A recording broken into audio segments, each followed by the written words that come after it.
What's up, guys? Shades here, and welcome back to a all new stream. Welcome back to the UCS SMP, where we have updated it to Minecraft 1.18, and we've just been messing around on the server a little bit. I apologize if things look a little bit different. Or are maybe not running as smooth. I'm trying to optimize a new 8 terabyte external hard drive that I bought for the computer because the computer was running out of space. And well, we all know what happens when computers run out of space. They crash and die. So rather than have that problem, I went preemptively and I bought an 8 terabyte external hard drive. So I'm kind of testing it out this stream to see how it handles gaming. Seems like things are a little smoother, but there's still some lag. I think that's just my computer, but we'll see what happens. We'll see what my computer can do, what it can handle, what it can't handle. But other than that, we're back on the server. Last time we went through and we explored some caves way out in the distance, but that was before I really knew that, well, the way that the new Minecraft update works is all of the preloaded chunks anyways, anything that would have been bedrock has now actually been expanded. So all of these areas in which I'm walking on that I've explored for God knows how long, mining right along bedrock, I could actually go back down there, theoretically, and there are expanded spots down there where I can explore more. So I think that is the goal of today's episode is get some people online and just explore the deep dark, explore down there and see really what we can find, how much resources are there, etc. Because I think it'd be really cool to take this episode like last episode and really like thoroughly explore. I think the goal of this episode is see if we can spot a warden. I don't know if I'd be able to kill one at this point. They are notoriously tough, but I think the idea is to try to see if we can spot a warden, really confirm whether or not they're in or out of the game because I haven't read any of the logs and I don't keep myself very much updated. So we'll see what happens. From the last trip down the deep dark, though, having a lot of food and a lot of torches will be my friend, so I will probably spend a good chunk of the first part of this episode doing that. But we got more people coming. Right now, I'm joined by Lightbringer. If you want to introduce yourself. Brandon. Oh yeah, that's right. You are Brandon. I'm sorry, dude. I'm so confused these days. I think Yeah, I Light. I think changed my name quite a bit. I was just seeing what your gamer tag was, but okay, Brandon. Oh, my gamer tag on what? Minecraft. I don't have Minecraft. Oh, you're just hanging out. Yeah, Oh, okay, that works. I'm sorry, I thought you had the good old MC. never played it. That's kind of fun. There's some mechanics to it that are confusing. Like if you didn't get right off the bat, it would be kind of like, oh, what the hell is this? But it's not that bad. There are games that are definitely worse, for sure. I think the learning curve of Minecraft's a little harder though. Yeah, I've played a lot of horrible games. You and me both. Um, I couldn't put my thumb on like when it was the last time I played a horrible game, but um, I've played a number of bad games. I wouldn't know. I don't know if I should call them horrible or just bad. Yeah, Um, trying to think. I know there's like one or two that I've played recently that were like, why am I playing this? This is bad. This is doo doo. Just trying to remember. I know I try a lot of like games that are like sitting in the store and people are like, oh, this game looks cool or this game has a lot of 5-star ratings, and then you get on there and it's like all the reviews are like, oh yeah, game 5-star. I'm like, no, that's not a legit review, guys. I don't know if I can call this game a 5-star game if that's the review. You know, like I need some like serious feedback here, not some like guy made 40 accounts, wrote a whole bunch of reviews, and then deleted the accounts type deal. yeah. The worst game I ever played was Ride to Hell Retribution. I have no idea what that game is. So, Uh, you don't want to. I mean, I'm not surprised the way you're talking about it. Sounds like it's not the best. It isn't. God, I It have was so many. originally. I have so many iron blocks. It's actually unreasonable how many iron blocks I have. I have 18 stacks of 64 blocks of iron.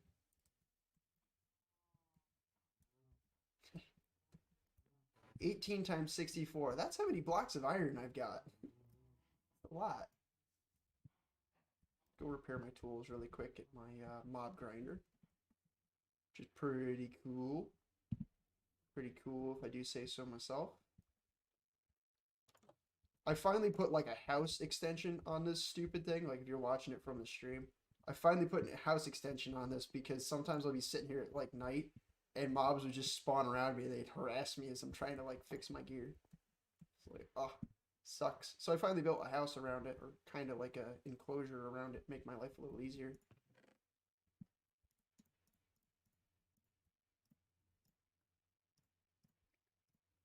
But how's everybody doing in the chat realm? How's everybody doing on the stream? Curious.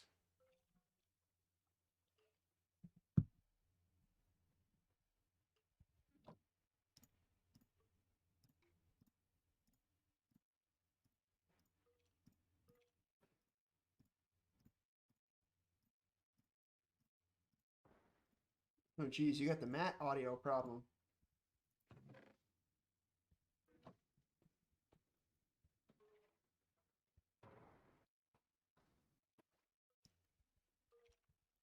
Brandon, you got the same issue that Matt had going for a while, where his headphones or his mic would just start like creating this really weird buzzy sound for a little bit. Huh.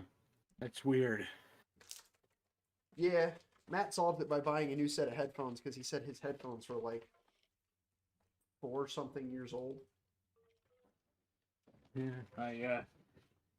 I don't have any headphones in, so that might be the problem. Hmm. You got like a fan running in the background? Yeah, my heater. Ah. Right now, I'm actually trying to pull the cold winter air into my house because my house is like 90 something degrees. Hmm.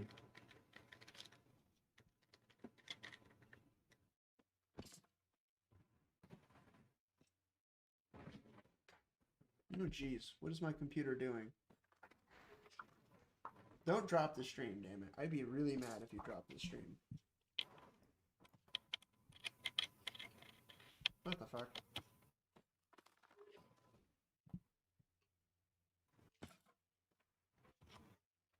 This is just really in the way.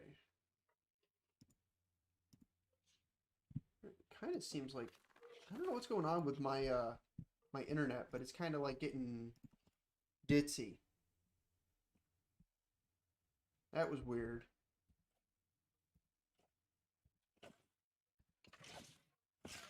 Wow.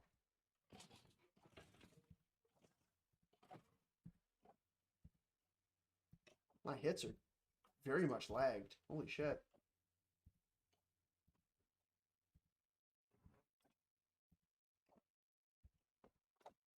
Wow. This is worse than it's usually been. What the fuck?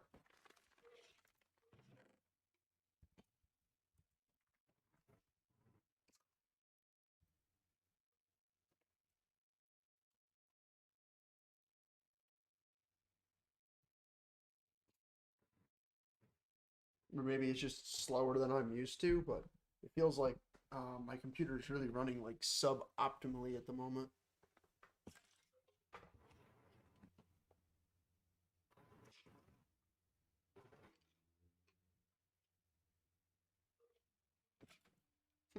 Weird. Hmm. It's only like when I'm attacking mobs do I actually see it. It's kind of weird.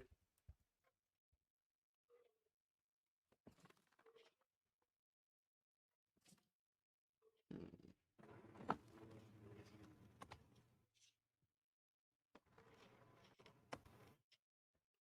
I mean, I guess what I could try is I could try placing my mic through the Targus.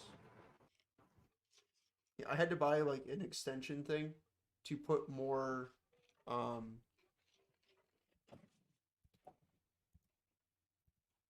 had to buy like an extension thing to put more um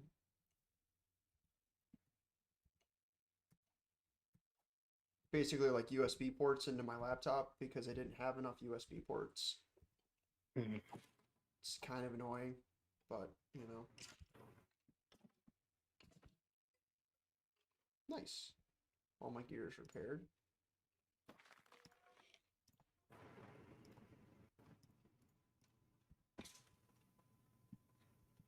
Go sleep and then we'll go splunking.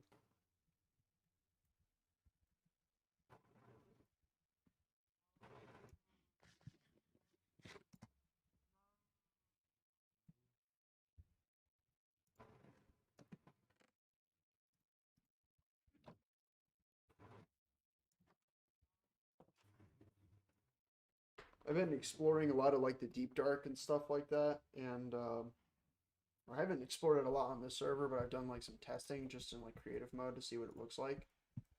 There are some like stupid expansive caves that now spawn in Minecraft, and you just spend like hours down there trying not to get lost, and you're just like, holy crow.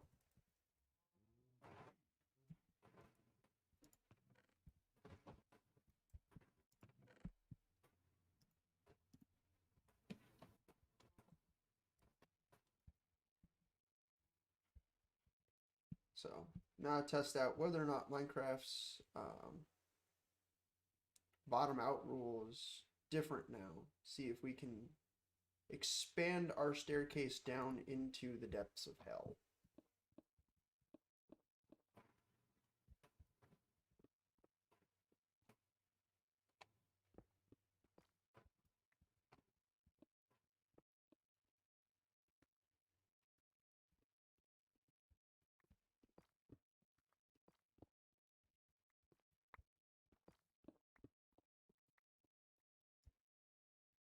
Well, there's one of my tunnels. Fucking little tunnel rat that I am.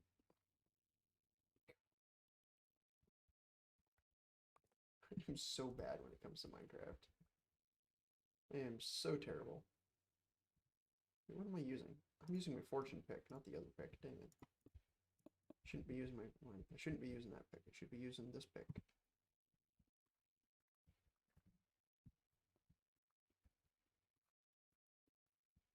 That is lava.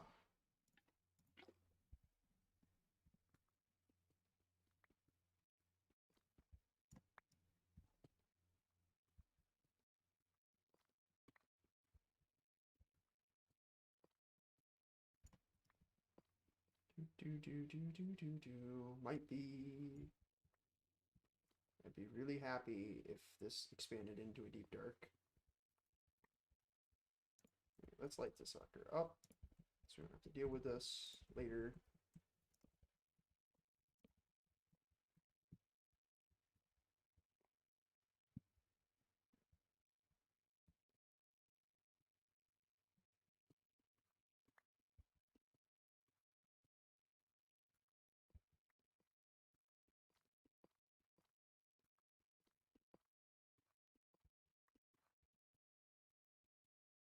Ooh, I see deep dark. Ah, so it does work. Good. Worried that it wasn't.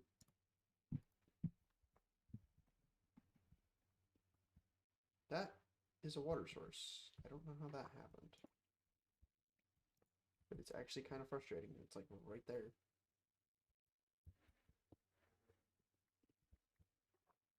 What the fuck? Okay. Now it's fixed. That was weird.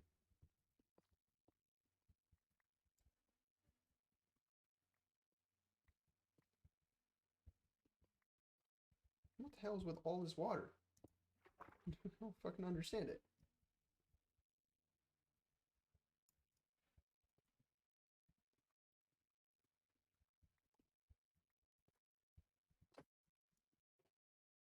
Nice. Well, guess we found like the very top of a deep dark. This is actually kind of cool.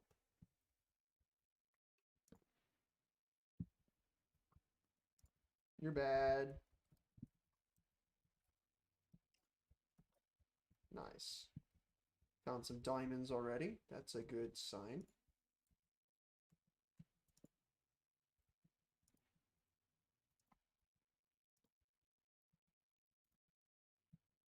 Diamonds, gold, iron.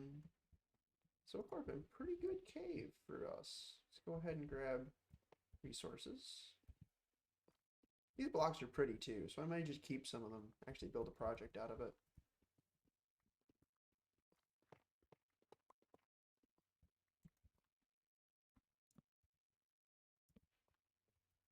Gotta make sure to light this place up really good.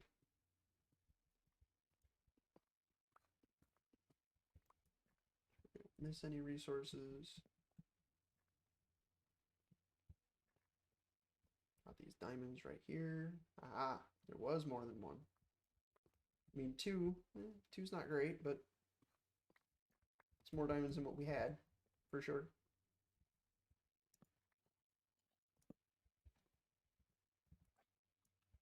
Oh, damn it. Wasn't fast enough.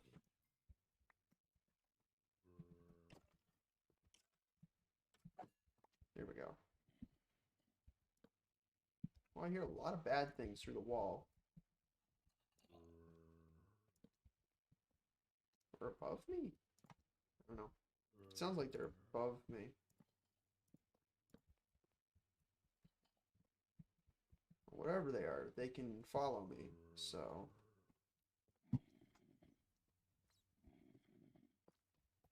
They're either below me or above me, but they can follow me, so... It means there's open voided space somewhere. These silly bats are all in the way. Okay. Get my hair out of the way. Actually, I wonder why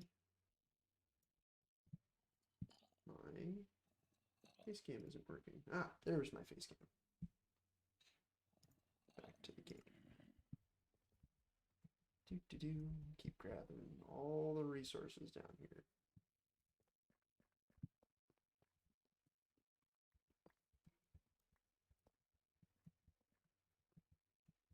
There's some gold here that I missed. Some iron there.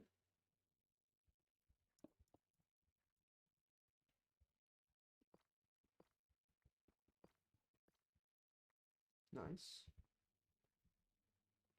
Do.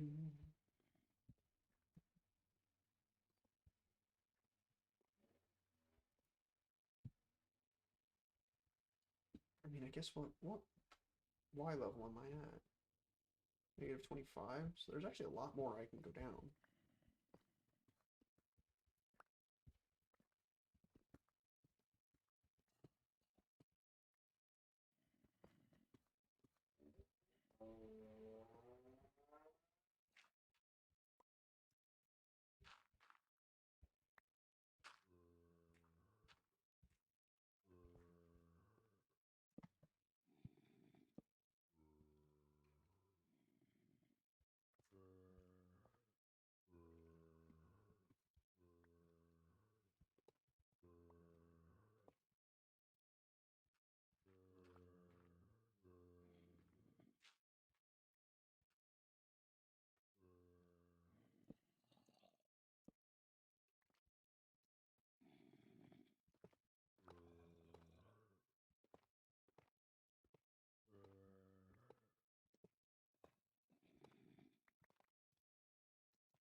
I guess I have these flipped.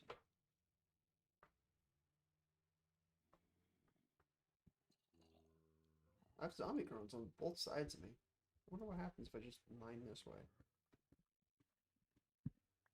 Yup. Right into it.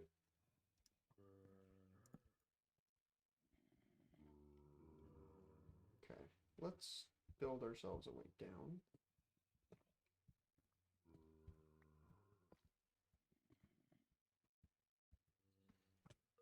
Hey.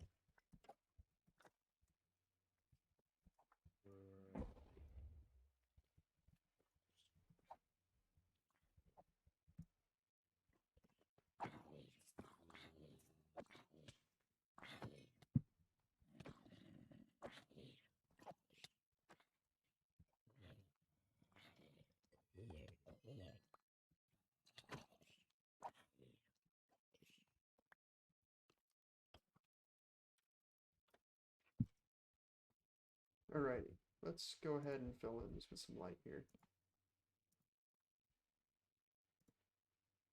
What the hell? I have no idea what the hell that is. It's actually got me kind of freaked out. I don't know what that is. It looks like an iron deposit block or something like that. Like someone took a whole bunch of iron ores. Oh god, that's a skelly spawner. Let's go ahead and claim this real quick. Ow. What we got here? Ooh, golden apple. I'll take. Take the golden horse armor. I guess we just dump the junk that we have.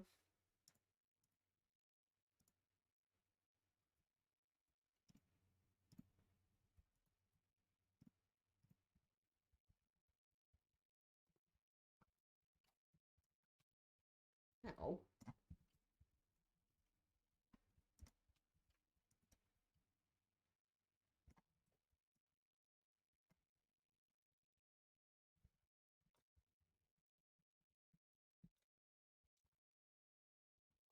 Okay. I guess that was okay to clean up.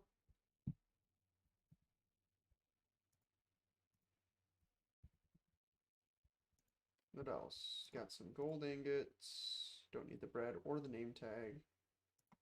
I guess we'll take the name tag. It's a tradable item. Get rid of the bones. Got plenty of arrows at the surface. Get rid of the flint. Don't need flint. Don't need the rotten flesh.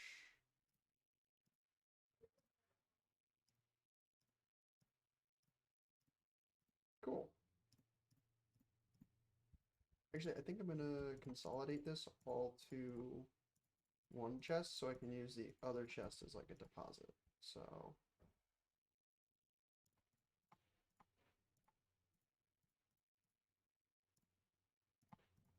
this may look strange to begin with, but I'm just depositing this all back in once I'm done.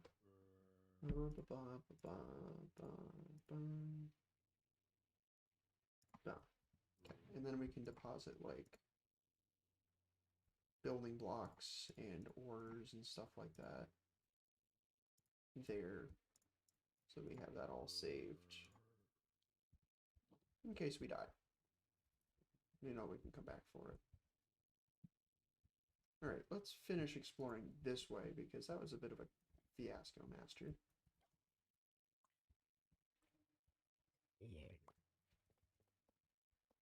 Okay.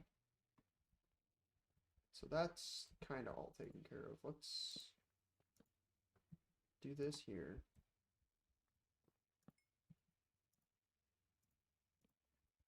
Okay, this is a dead end here. Oh, hello.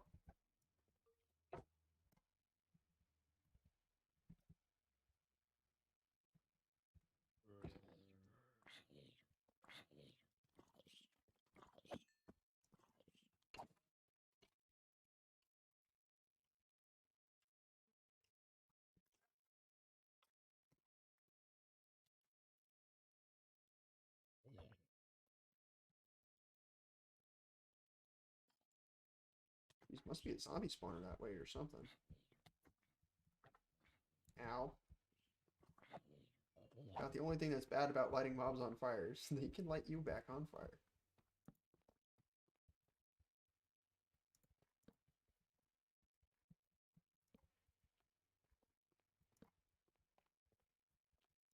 Interesting little iron deposit here.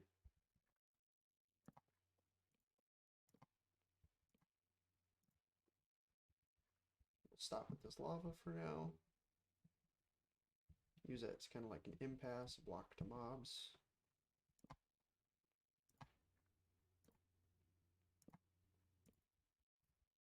Lava lake, good to see. Another lava lake, okay. Actually, that's where that pouring lava comes out, so we actually found a way underneath it without having to go through it. Ah, diamonds. I do like me finding diamonds. Just one, it seems. Right, guess we'll do resource retrieval through here.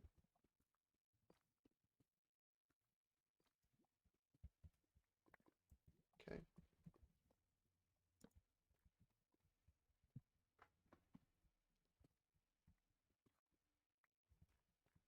So any sort of resources we see through here, we'll quickly grab.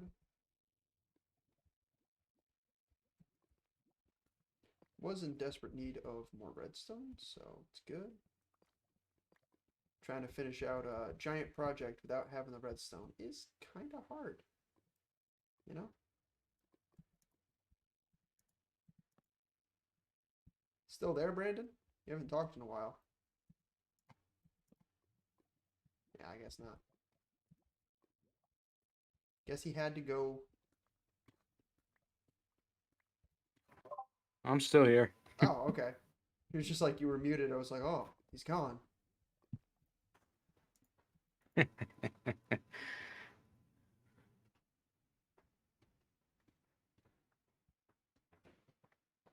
Eh.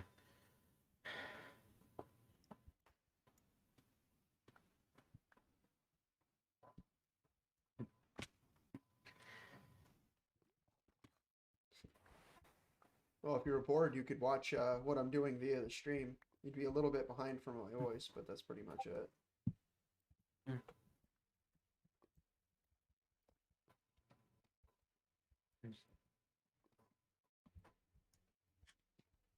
Eh, You get any holiday shopping done? I got some stuff for one of my buddies. Um, I got him some meme jokes, but I don't want to show him on stream in case like he goes back and watches these videos, which I don't think he will, but I don't know. It's one of those things where it's like Hmm. if I did show it, it would be the one time he was actually like curious and went on and watched one of the videos, and it'd be like, oh shit, ruined the surprise. So I'm trying to. I'm so tempted to just send him a message going, look at this silly thing that I bought, but I really don't want to do that. Heyo, What's up? what's up? Might be. Finally got done with class. Yep. Nice. Can I'm you hear just me? messing around, exploring the deep dark. Tons Yeah, of hopefully resources try- down here. And I hope we try to finish building my house. Ah, Just one more week to go. Yep. for college? Mm-hmm. Yeah. I've got one final exam, but I don't have any classes anymore. I think I got 2 final exams and a final paper I have to finish. Final papers are the worst.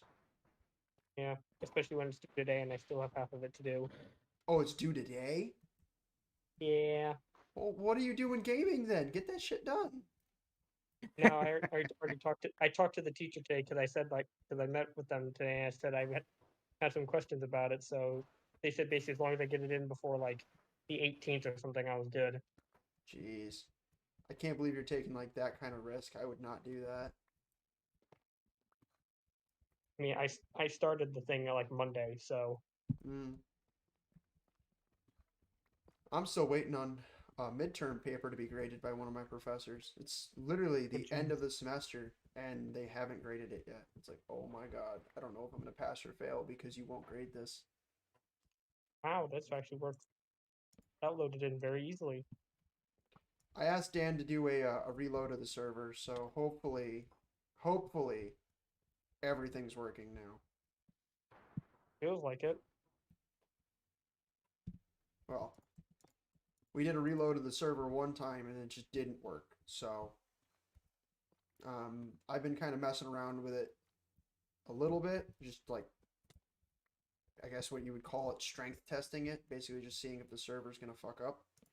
And so far, I haven't killed it. So cross your fingers and hope that stays as a trend.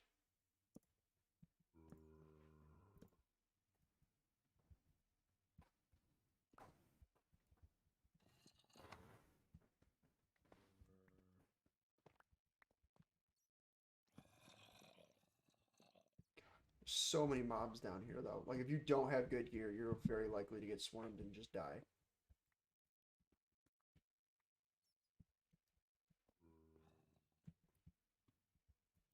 I mean, I Yeah, guess so it's what makes it fun, though, is it's like, it's the deep dark, it's a challenge, but in the same right, like, I have really good gear, so it's kind of, eh. It's kind of I'm moot just for looking me. for, just trying to diamond and iron and shit still. Well, diamonds, there's plenty down here in the deep dark. Is that the negative y-axis area? Oh, yeah. Yeah, I think my hole goes down that far, but I didn't go very far in. Yep. I've got a spot. I have a skeleton dungeon that I captured down here, and I'm gonna probably take that skeleton spawner with me when I'm done. I'm actually, the funny part is I consolidated the two chests that come in a dungeon so that I could use one for like all my resources, so that way I could walk around without having to fuck around with my inventory. That's smart. Like, game is I'm using the game to my advantage. That is one thing I wish we had for Minecraft would be like some form of like backpack. Well, the That's thing one is, thing there's I been would have so many loved to mods see. about it for years. I don't know why Minecraft just didn't add it. Like, Yeah, why don't you just add it? It's kind of like an interesting mechanic. I mean, they kind of did add backpacks in a sense with shulker boxes, but mm, it just doesn't feel the same. It's not like, oh, I can just toss this yeah, backpack on my back and place in my chest plate, and boom, yeah. hams a days ago, I've got That's double the inventory space, you know? Now I have to not put like didn't you an have to, actual item in my inventory that I have to place to be able to put more items in. not even like a not even like a doesn't have to be double. It just like I don't know like a 4x4. That's it. Just like a slightly bigger inventory sometimes. Yeah. Well, I also think it would be cool if they added more like tech mods for the like closer to the end of the game. Um, so you could do things like, oh, I want to have this like technology wizard pad thing that allows me to access my inventory from anywhere or be able to access this chest from anywhere, you know? So you could just like click on Maybe that item and then drop an item in a chest and then that chest is actually on the surface or something like that. there was God this was like from an older Minecraft video, like really old. Something called Beckett or something. I think it was, Yeah, and Tekkit. they had yeah, I think that's what it was. Yeah, It Tekkit's a was really stable mod, but it hasn't been updated in a long time. yeah, that had if I remember correctly, that had like a lot of like cool like technology stuff. What the hell is this? Glow ink sac? The fuck? Oh yeah, glow ink sacks. You get those from glow squids. Essentially allows you to make like glowing item frames and stuff like that. Yeah, but why is it in my mine shaft? Because they can spawn in like deep dark areas. They can spawn in Is like this water, and then they're like normal squids where if they escape the water, they actually drown. They actually suffocate on land. oh okay, alright, so I need okay, so this that just makes it funnier because my shaft, like I said, is just like this like 3x3 pit into the ground, and the way I get up and down is a water elevator. Oh, so you might have So accidentally spawned one. it spawned one down there and somehow got its way up here, got to my landing here, and then drowned or whatever, Nice. just suffocated. That's freaking hilarious. That's funny. Okay. I'm doing something very stupid and going down to see if there's more. There is not. Good. Okay, good. There's not more. Yep. Also, the reason why I'm exploring the deep dark under my house is I'm trying to force the mob spawns for my mob grinder to work again. Because by adding more dark spaces under my house, it means there's more spots for mobs to spawn and less spots for them to spawn where I want them to. So right now I'm like trying to fill in chunks.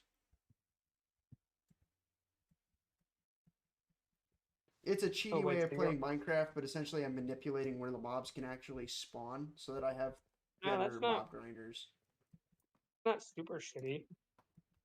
I mean, it's not like super shitty, but it's still like Just taking advantage of the code. It's not like you're like hacking it or I know, anything. but again, I'm abusing my A knowledge of game mechanic. Minecraft and abusing a Yeah, game mechanic to essentially but it's bend the still a game to game. my will. Is that not the whole point of most games and Minecraft especially? I Is that don't not believe like it's the entire like purpose of Minecraft to continuously break it to piss people off.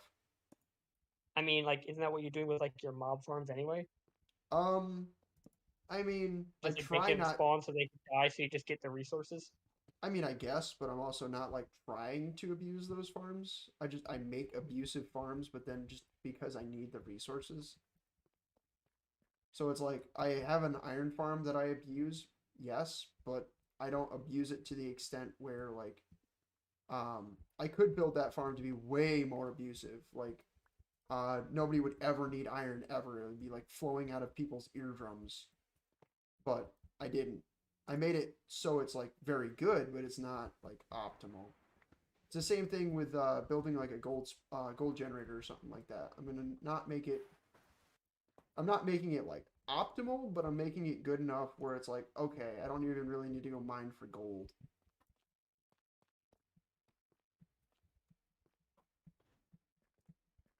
Because I've built farms that like break Minecraft and get abusive amounts of resources, and I found after a period of time it just made the game not really that fun because then Yeah, everything is done for me. So the only thing I could like really do was like do more building, and I just kind of grew bored after a while. I was like, this isn't really like and what I part of the signed up for. part of the problem I have with Minecraft is like I get bored. I usually like I get Minecraft and other like any kind of like like these like survival kind of games. Like I do will like I enjoy like starting from nothing, building a base, getting situated, but then like after that, like I lose interest very quickly. That's So, understandable. like you've heard of Don't Starve. Yeah, I've heard of Don't Starve. Yeah, like I love that game because the aesthetic is great and the characters and mechanics are really fun. But like once it's like, oh, I've settled down, I built a base, and then like, okay, what do I do? Oh, now you need to progress, get better stuff, and eventually fight bosses and stuff. And like, nah, that's not fun. Yeah, I think that's kind And of I like the lose interest. same logic that I have for like um not I don't think it's called City. I forget what it's called, but um Civilization. Oh, like Everyone tells me oh, like, Sid "Oh, you should Meier. play Civilization, you know, that's a great game." And I'm like, "It looks like a great game, but like I could only play it till I got bored, and then if I got bored, it's over, guys." Like Yeah, my brother's really into Civ 6. I mean, I He t don't mind Civilization. I think it's a good game. It's just I can't play it for longer than like getting set up, and that's it. hmm Somebody's car alarm's going off, and it's really annoying the shit out of me. I know it's not my car alarm. That's the thing that's like really annoying.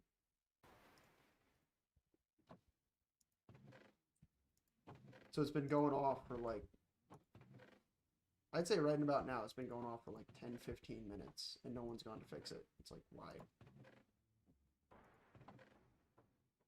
Why do you feel the need of burning out my eardrums, my earballs? Wow. I My can earballs, fucking my English. earballs. I can English, guys.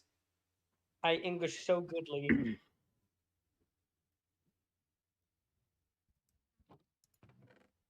My earballs and my eye drums.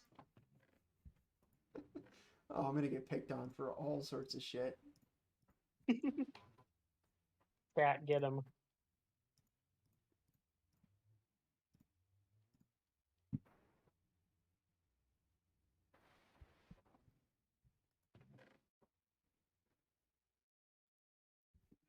I was able to find blocks of raw iron down there in the deep dark. I didn't even know you could do that.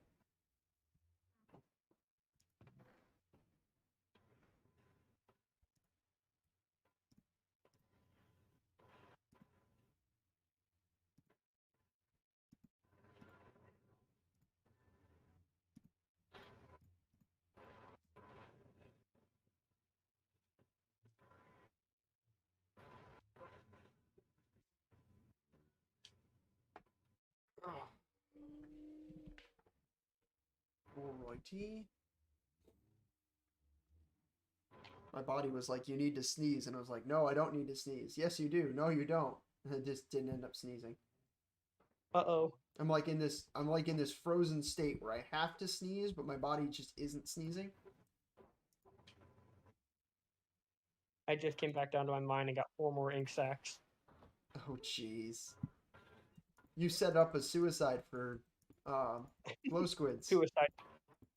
This is my squid game. That's hilarious. Hey, I've still have yet to see that show. Same here. Wasn't really interested in it. I rewatched part of Akame Got Killed instead of watching it because Akame Got Killed is just fucking epic. Yes, it is. Oh, you've watched the entirety of it? I watched the first 6 or 7 episodes, but I've read the entire series, Oh, so I know I know how everything goes. so you want to talk about Akame Got Killed? Say as long as chat is fine with spoilers. I don't think chat cares. As far as I'm seeing on my phone, there's nobody in chat. So Good. His death was great. I loved Esdeath. Esdeath was probably the best character, hands down. She was so good because she was a great villain that was just I'm not here for politics. I'm here to Just shit fuck shit up. I'm just here for murder, and that's it. I liked her a whole line though, where she was like in love with Tatsumi. I kind of thought it was funny with the whole she walks down into the stadium, it goes, he's like expecting a prize, and then it's oops, just collar around the just throat, dominatrix. It's like, oh damn, okay. The dominatrix appears and just yeah, you're mine now. I don't know. Lubbock's face when that happens is hilarious. Lubbock is just like, what the fuck is going on? I think it was more, the funny part is, I think Lubbock was more jealous than upset. Oh, absolutely. Are you kidding? Considering how almost every single girl in Night Raid had a thing for Tatsumi in one way or another. Yeah, of course he was jealous. I felt bad for the dude. It was just like, that sucks. His death scene was so good though. His death scene was so good, but I also felt like really bad for him. It was sad, but it was still really it was tastefully done. Yeah, it was sad that he didn't get to I don't know admit his feelings to whatever her name was, the boss. Yeah, to oh, now you got me stumbling on it. I'm awful at names normally, and then you bring in Japanese names, and I'm even worse. I don't think she has her. I think she has an Americanized name too, but she's commonly referred to as Boss, so we could just go with that. It starts with an N, I think. Oh, Najenda. Yeah, I was gonna say it starts with an N. Has a J. It's Najenda. Yeah, there's a J in there somewhere. Yeah, it's N-A-J. Najenda. Yeah. Yeah, that. Yeah, I love how to get the correct spelling or the correct phrasing. I have to butcher it in English and then think about it in another language, and then I can get it right. I can't get it right. Start out the gate. I mean, I read the manga, so I come up with my own butchering, and then hear the real one, and I'm like, wait, that's not what I thought it was at all. Yeah. Tatsumi, I think the real thing that catches me with Akame Got Kill is with Akame Got Kill, and this is just an interesting thing about it, is the main character is Akame, but she has the least amount of screen time. It's mostly Tatsumi, and you're just you're sitting there kind of confused, but then you're kind of okay with it because it's actually smart world building, because now you're using a character who knows almost nothing about Imperial Arms, growing up to be an Imperial Arms user, and you get to see kind of a shadow of what it was like for Akame growing up through stories that are being told to Tatsumi about Akame. About her, about her sister, and all that. So it's kind of like a cheaty way of writing it because you are essentially stooping to the fans' level of them not knowing anything, and essentially saying look, we understand you don't know anything, so we're just gonna baby you through the show. But in the same right, it's like it's still fun to watch because as much as you're being like babied through the show and being taught things because you just don't know things, it's not naturalistic in the way that they present it. Um, you do kind of learn just like how the fighting works, and it's an interesting concept for sure. Yeah, I do like. I mean, I'm a sucker for any series that has like an interesting fighting mechanic like that. Like anything that's like okay, like yes, we like people have superpowers, but there's a certain like there's like a limitation on them, I and then just it's like okay, just because it's always interesting to see like what they do with them.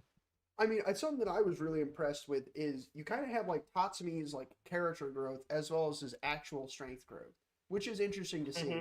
But every character was maxed out besides Tatsumi. Everybody was maxed out to begin with, so there was Yep. no like, oh, this person gained a level up now, and that's why they won this fight. No, if they won the fight, they won it because they were Yeah. more powerful than the other opponent. There Yeah. was They no are if like and or buts about that. Like if you were yeah. a Everyone weak else. opponent, you died. That was pretty much it. It was like, oh Yeah. shit, so Everyone anyone else can came. die at any time. Hmm. I think I mean, well, the only like real character shielding that happens to Tatsumi right at the end, and he still dies. So it doesn't fucking yeah. matter. Yeah. Yeah. Well, yeah. I will say that was kind of weird. Kind of almost it was mine almost bullshit when the comments like I killed the dragon part, not Tatsume or something. I'm like, hmm, that felt kind of BS. If that is how that ended, I think What do you just explain the ending again, real quick? I was not if I focused. if I remember, okay, it's been a little bit. If I remember correctly, so Tatsume was taken over by Incurcio, right? And Incursio, his yeah, body became the dragon, kind of. and like at the end he was basically a giant dragon, but and like so like Akame sliced him with the sword, which name I'm gonna butcher, so I'm not even gonna try. Um, and but like he, but he's alive. He basically like regains because like she cut him. He regains control because she cut the dragon part, not Tatsume. I So like basically she killed the dragon that was like taking over Tatsume to allow him to regain control. I think that's how that goes. yeah, Again, it's been a I don't think that's. I think you're like, as far as I remember, because I haven't watched the ending again. The last time I watched the ending was like 4 months ago. Um, but when I watched the ending, the last episode, um, Tatsumi goes to defeat uh, the 14-year-old king and the prime minister, and the prime minister kind of tricks the kid king into activating yep. the most powerful um, Take Tegu or Imperial Imperial Arm. Arms, um, Yep. which is this giant mecha robot that just fucks everything. It's like I Yeah, saw it that. is. I saw that. My first thing was Transformers, robots in disguise.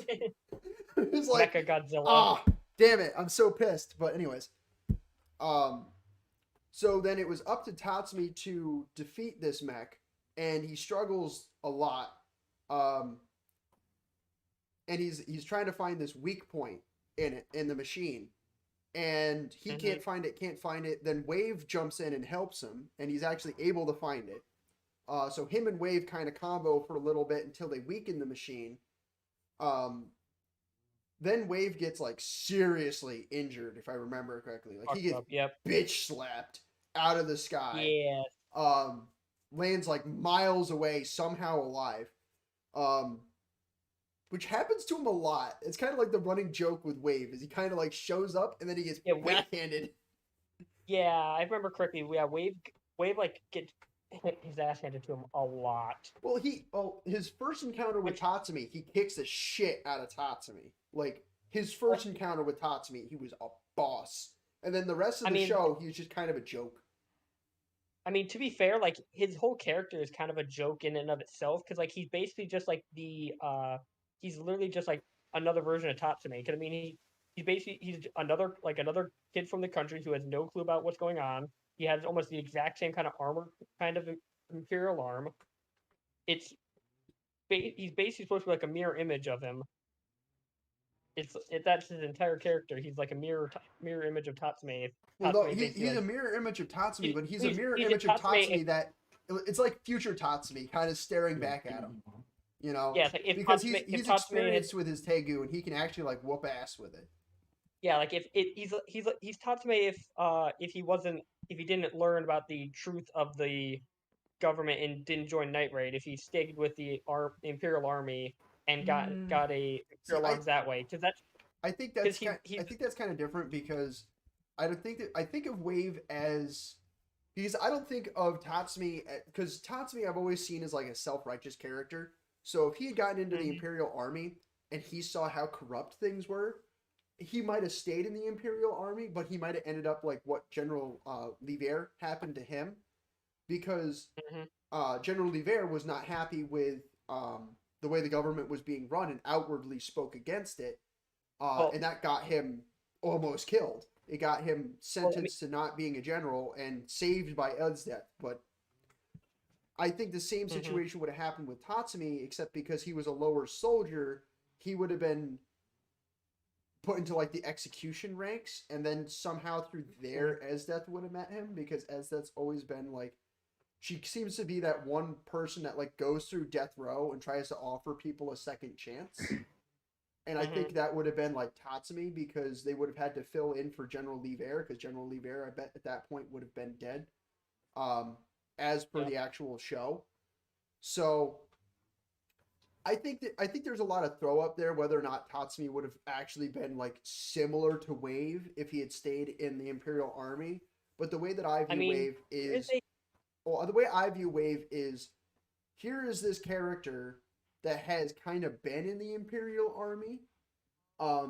He knows that it's not great, but he's trying to fix it. But he's not on the same moral high ground as Tatsumi. Yeah, if I remember correctly, he wanted to try to fix it from the inside, I think. Yeah, yeah. Which but his way of doing it was to leave the military and join the Navy. Something like that, yeah. Wait, hold on, the anime, did you see Prime Minister fight? Because the Prime Minister does fight at the end. Yeah, the Prime Minister versus Cat Lady there, or yeah, Leona. Yeah, Leona. Yeah, that because I know that happens at the end. That's really emotional because the Tegu that the Prime Minister has basically cancels out and destroys other Tegus. Yeah, that was impressive. I did not see that one coming. So he does that, and then he like pulls a gun and shoots her in the stomach, and she somehow has enough like moral strength to just beat him to death. And then I think she like fuses with her Tegu or something. She does something similar to like what Tatsume did. Like she fuses with her. She doesn't at all. She gets blasted out of her Tegu, and she just beats him with her regular strength that she's accrued over the years. But then what? Does she die like right after that? No, she ends up living long enough to see Akame one more time. She goes back and sees her friends in the village or the section of the city where she comes from, and she dies. Dies. She goes into a back alley, curls up and bleeds out in the alley, and just dies. It's like, yeah, I think I felt like that was kind of like when I saw that scene, I was like, okay, this is really emotionally impactful, but like you couldn't have had her die in somebody's arms. Like that would have been more impactful. Come on. Well, I mean, like she didn't. Well, I mean, they might have. Like okay, like her death seems very similar, but I'm 90% sure her like he did something. It had something to do with her Tegu. Like her Tegu was able to like. Yeah. Hold on a second. I'm grabbing my tablet and pulling up the chapter. One sec. As far as I understand, she did not fuse with her Tegu. Her Tegu just got destroyed, and she beat him to death with her normal abilities. I feel like there was something to do with her Tegu fusing or something. I swear. One moment. But to basically like finish off like the Tatsumi fight is Tatsumi he sees Wave get put down, and he calls Incursio again because he knows he needs more strength to be able to beat him, and he ends up Okay, one moment. I just got. morphing. Well, Um, he ends up morphing Incursio or evolving Incursio again, into like this golden state form, which is not the dragon taking over him, but like a perfect fuse between him and the dragon armor. Um, and he ends up defeating the super mech by blasting out its weak point. But by blasting out its weak point, it starts to crumble to the ground, and he sees some civilians that would get crushed by it. And instead, he tries to stop the 60 something trillion pound arm falling out of the sky with his middle body. And he ends up breaking every bone in his body trying to stop this arm from crushing people. So he's successful in that, but he ends up killing himself in doing it. And that's when Akame finds him. Akame finds him and as he's like just on death's doorstep. And then you end up, it leads right into the Akame versus Esdeath fight, where Akame ends up using her sword, her one-shot kill sword, to slice herself because she's the owner of the Tegu. She can do that, and it doesn't kill her. Which is retconned from the first episode, which is kind of funny. Yeah, I was gonna say that's. Yeah, I was saying. I'm pretty sure they said it in the first episode. She has to be careful while cleaning it. It's like it's not the first episode; it's like the third episode. But yeah, no, Yeah, it's one of those. it's retconned very at the end. But I think it's because she maybe didn't know that ability and only figured it out like at the end. So that's like a good way of explaining it is because she'd only used the sword on other people and she'd never actually tried it out on herself. So maybe they could have run into a book or something which wasn't like they didn't have enough screen time or enough time on the paper to explain it, but maybe she found her weapon in the book and was like, "Oh, I didn't know I could do this, but now I can do this," kind of thing. It's the same thing as like with Incursio. Like at first, Tatsumi thinks he can't achieve the spear that Bulat was able to achieve, but then he ends up being able to achieve the spear as well as the sword and wield both of them at the same time, which is something that Bulat couldn't do. Okay. All right. I'm looking at Tatsume's. Uh, yeah, Tatsume's in dragon form, undergoing fusion. The dragon that was used to create the armor is using Tatsume's body as a vessel for reincarnation, so that it can regain its former dragon form.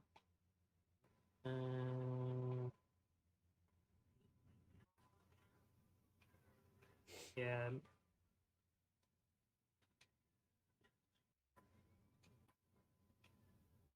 Yeah, he fully becomes a dragon.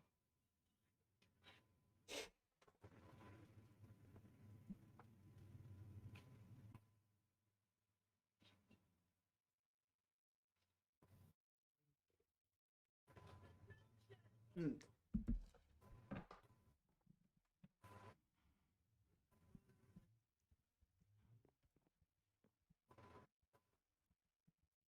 What else is left for me to do here? I gotta make all those chests. What other redstone items am I missing?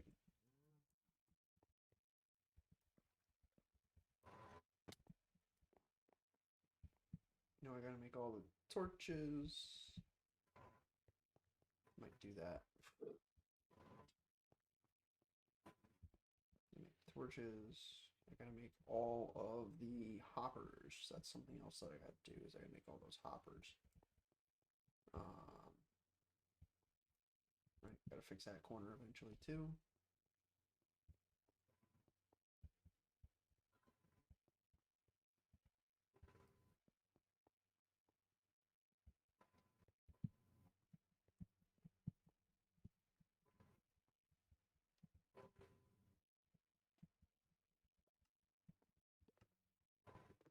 Oh yeah, did this ever finish? Oh yeah, this is way full.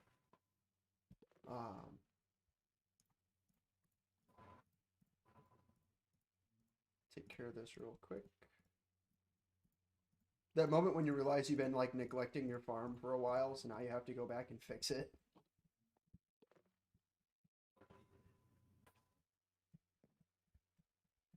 oh, I'm not gonna check up on this today, and it's like I'm not gonna check up on this today, and it actually like turns into a problem.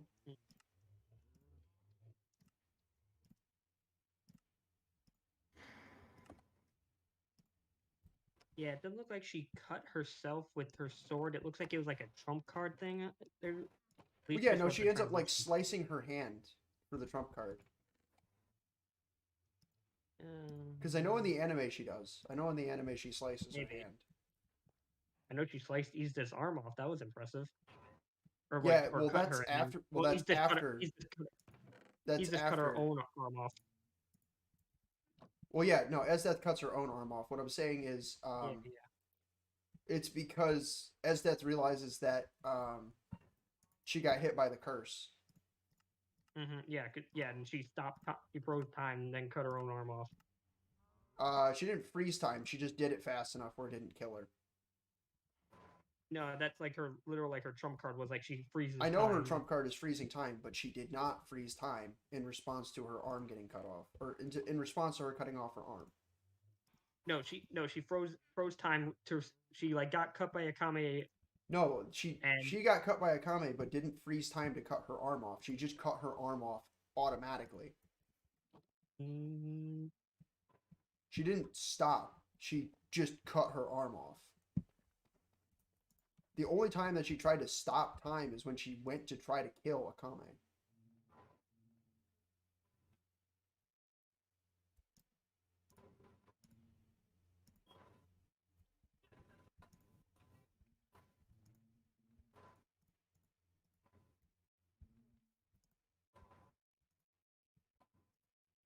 nope, she stopped time right there. She suspended time and then cheated death by quickly amputating it herself.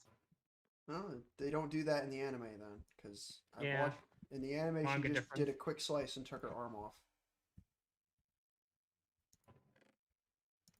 She didn't waste any time. She just took her arm off. I mean, did she stop time at all in that fight? Oh yeah, she stopped time. She stopped time to try to crush Akame with a giant ice meteor, and to no avail. Yeah, that's not in here. Yeah, that's not in here at all. Like she wastes her trump card to cut her own arm off. What an Yeah, idiot. no, she uses her trump card like I think 2 or 3 times in that fight.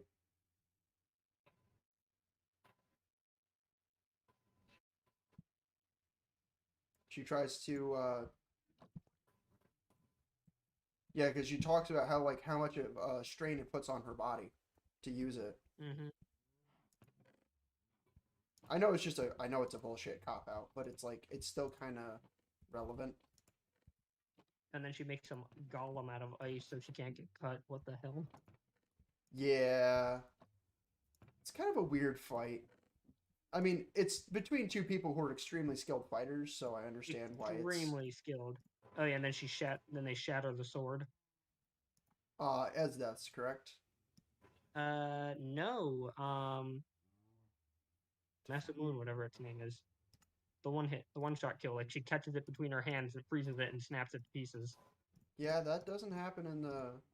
And Akame grabs as the sword, and basically hits the hilt of her one shot sword with Esda's sword and plunges the one shot sword between Izda's breasts, right in the heart. I don't remember that scene exactly.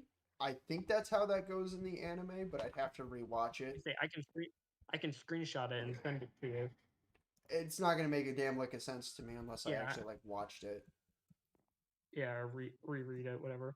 Well, rewatch it because I never read it. Yeah. I prefer to like read stuff. I should say I prefer to watch stuff like that, like short animes and stuff like that, because I feel like I get more of the emotional impact. When I'm trying to read it, it kind of just becomes lost on me. Yeah, I mean, I get it for like the emotional impact of her, but like sometimes like the main reason I usually read stuff instead of waiting around to watch it is because like in the time it takes for like an episode to get through like that would get through like 2-3 chapters of the manga, like I can in that amount of time I can read through like 5 or 6 chapters. So yeah, I suppose there's um there's 2 sides to that coin, you know. yeah. Okay. One each way. Oh, there. I'm fine if you prefer anime over manga. That's fine by me. I'm not going to judge, but No, like that's just my well, the reasoning. thing is, there's certain ones that I prefer the manga, and there's certain ones that I prefer the anime. Um, Mm-hmm. I know for a fact that I prefer.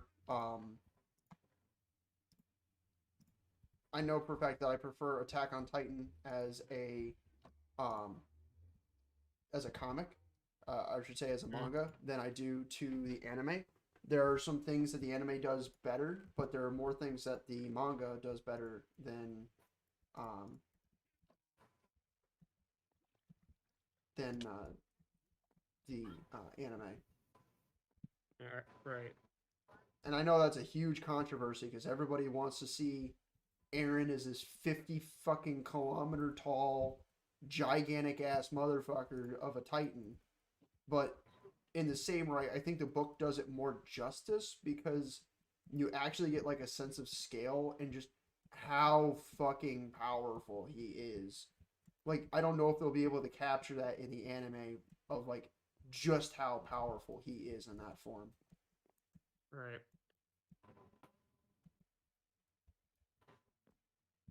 Which I think is like my biggest concern is like as much as I like um animes, when it comes to the mangas, there's just so much more detail in the mangas than the Oh anime. yeah. I think the only anime that really does like justice to the manga so far as what I've read and watched, well, I've watched the entire thing, I haven't read the entire thing, is Fairy Tail. Right. The manga and the anime are so very close to each other in Mm-hmm. how events happen. Um, except for literally just one arc that's different. Um, Yep. it's actually like entertaining to do either. And I think for people who were just on a time scale, if they didn't want to waste as much time, they should probably watch it because the manga chapters are much longer than the episodes themselves.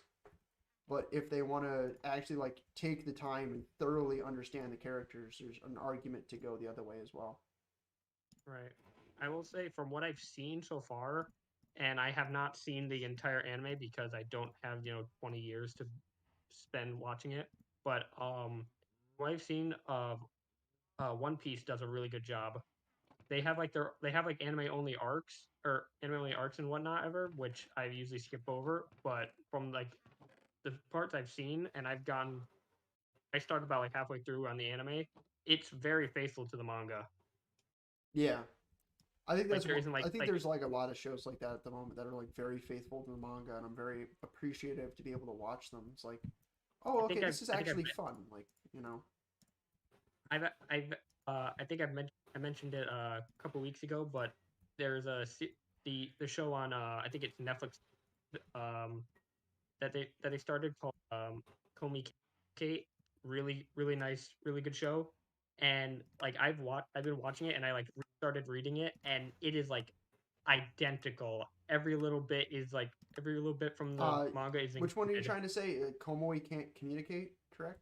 Komi can't communicate. Yeah, I've been watching it, but I haven't been watching it on.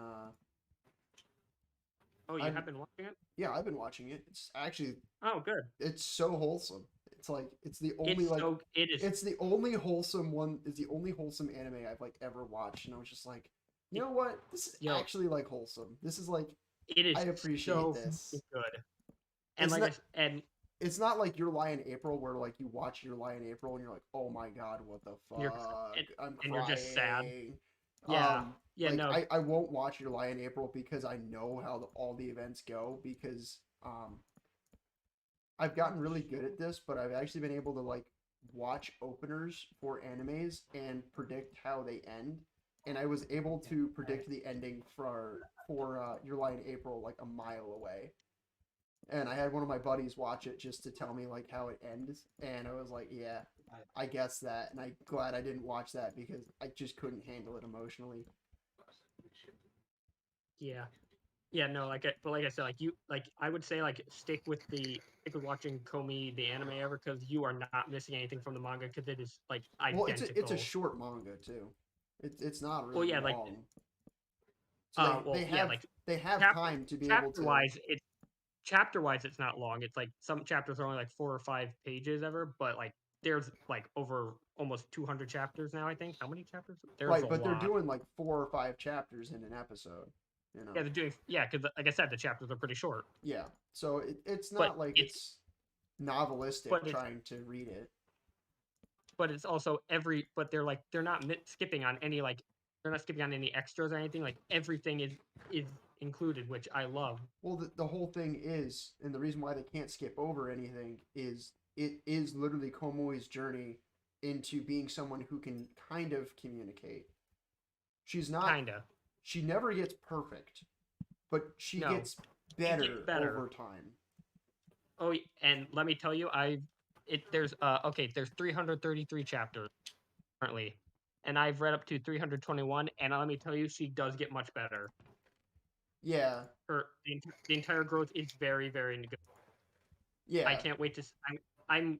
I have there's a spot where I have a feeling they're going to end at least this first season of the anime because there's a spot where it kind of seems like to show like a bit of like a finality kind of thing before they like set up and introduce a brand new semi main character where like and I'll predict it right now so you can tell me when you get to that point. There's a spot where there's like three of the random guys. I think the ninja dude is one of them. It's like there's three random guys and they're like all talking about like which girl they would date and how the date would go basically. Yeah. Yeah, it's very cute ever, and it's like a great way of like wrapping up. Like, hey, here's all these people we've met over the last few I do days or think it's whatever. funny though that uh, I love the grandmother scene with Komui when the first one when she ends up having to give her grandmother her cell phone. She's like, "Who's this boy that you're talking to?" And Komui freaks the fuck out. Oh when was that? Is that the new episode? Oh, Did that that one was. just come out? I don't. I don't think that just came out. That was like I thought that was way early on. She goes on like this I family trip with her I her think parents. the last episode I saw that came on Netflix was the when they're at the pool. Oh, that was late 300s. Hmm? That was the late 300s. Was them going to the pool? No, oh no, this I'm talking about the anime. I'm talking about the anime. The anime is only on the pool. Oh no, the anime is much farther ahead of that. Yeah, okay. Well, Netflix is releasing them very slowly then. Yeah, no, the anime is much farther ahead of that. Like Okay, she good. she has she actually has a part-time job now. Like they're on to that part Okay. of her story where she's like she Where has a she's part-time job with her friends. is this the one with this isn't the tissue, is it? It's the tissues, yeah. Oh, okay, yeah. I don't think she keeps that for very long if I remember correctly. No, she doesn't keep it for very long, but it's an important part of the story. Yeah, she get there.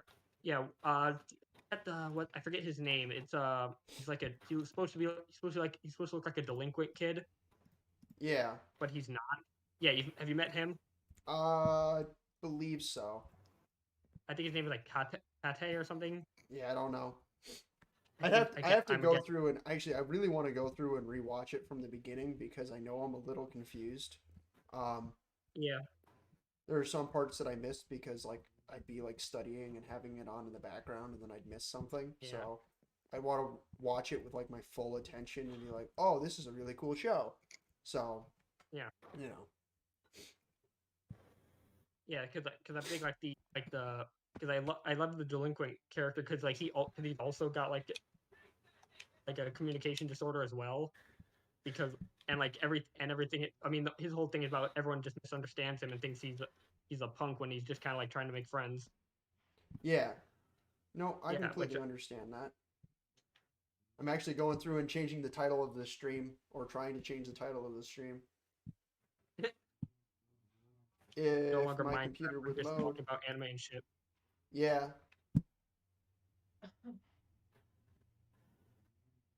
my computer's kind of struggling right now. There we Yeah. go. Come on. There we go.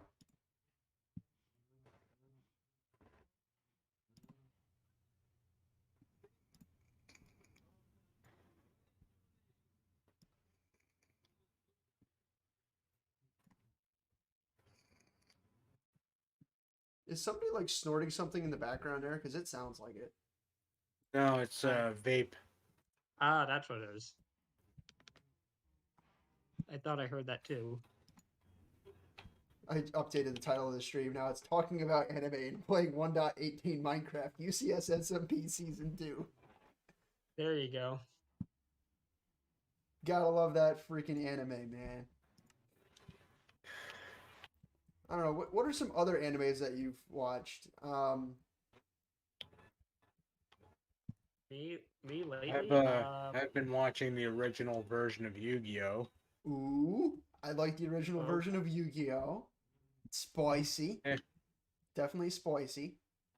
It's a lot darker than the one we got here in the U.S. Ooh, yeah. It Usually way dark. Have they gotten to the episode where I forget which character her name is? It's a character that follows Yugi around a lot. It's like the one female character that follows around Yugi obsessively. She had I know Rebecca? the no, not Rebecca, the other one, the actual one that's like tall, not Yugi's age.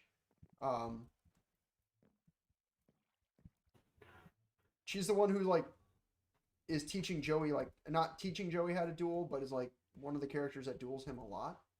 I forget her name. Taya? Oh, Yeah, Taya. Mai. No, Taya. Mai is the one that kicks the shit out of Joey all the time, but Taya is actually the one who like tries to teach him.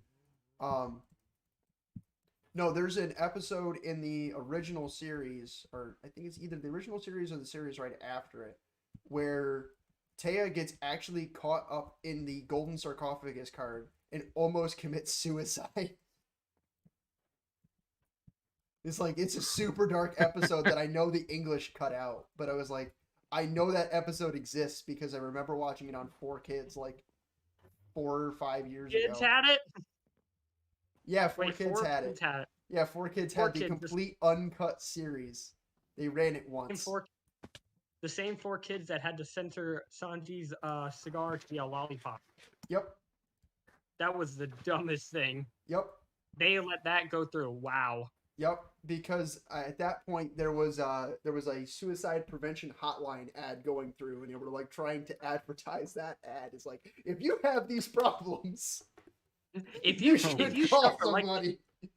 If you are watching this character suffer and go, wow, that me, please call this number. Exactly, that's what they used it as. I was kind of laughing my ass off when I watched back. That is so dumb. That is like the worst way to do it ever. Why do you think they only ran the original series once? Yeah. And then they edited it. But this is also during like the dawn of 4Kids, before they started going through and censoring everything. Yeah. Because you could watch Pokemon, the original Pokemon, on Cartoon Network, but then you could also watch it on 4Kids. And the original Pokemon had an episode where James literally had a pair of breasts, like, yes, attached to his skin. Like, actually had a pair of badongers on him. And then 4Kids went through and had the same episode. They edited it so he didn't have any dongers on him. Yep. I remember that's a classic But the funny part episode. is, it was at the same time as Cartoon Network. So you could actually watch the one with dongers on Cartoon Network and not have to watch it on 4Kids. It was so stupid. Games out with them fucking dongers. Honestly, though, when I watched the episode when I was a kid, I didn't really like understand the importance of it. It was like, it's a character. They're just dressing up. But then I watched it as an adult, and I was like, oh my god, I can't believe how much shit Pokemon got away with. Yeah, I was gonna say this, and they're like, this is James. James cross-dresses all the time. This is nothing new. He still cross-dresses even in the newer episodes. Like, it's not a problem. It's just when he cross-dresses, he doesn't have a set of like double E breasts that look like he actually has double E breasts. I mean, to be fair, it was mostly just so he could mock Misty because she has like A's. Oh, she has like barely anything at that point. Yeah, the funny part is nothing. Well, the funny part is, Pokemon has always been about this huge advocate of gender equality, but then they have Dawn May, and then the new, they have the new version of Misty, and all of them have a set of fucking like B or better breasts on them now. Like, why? You say you're advocates for true gender no, equality, but they got these fucking huge ass breasts attached to them now.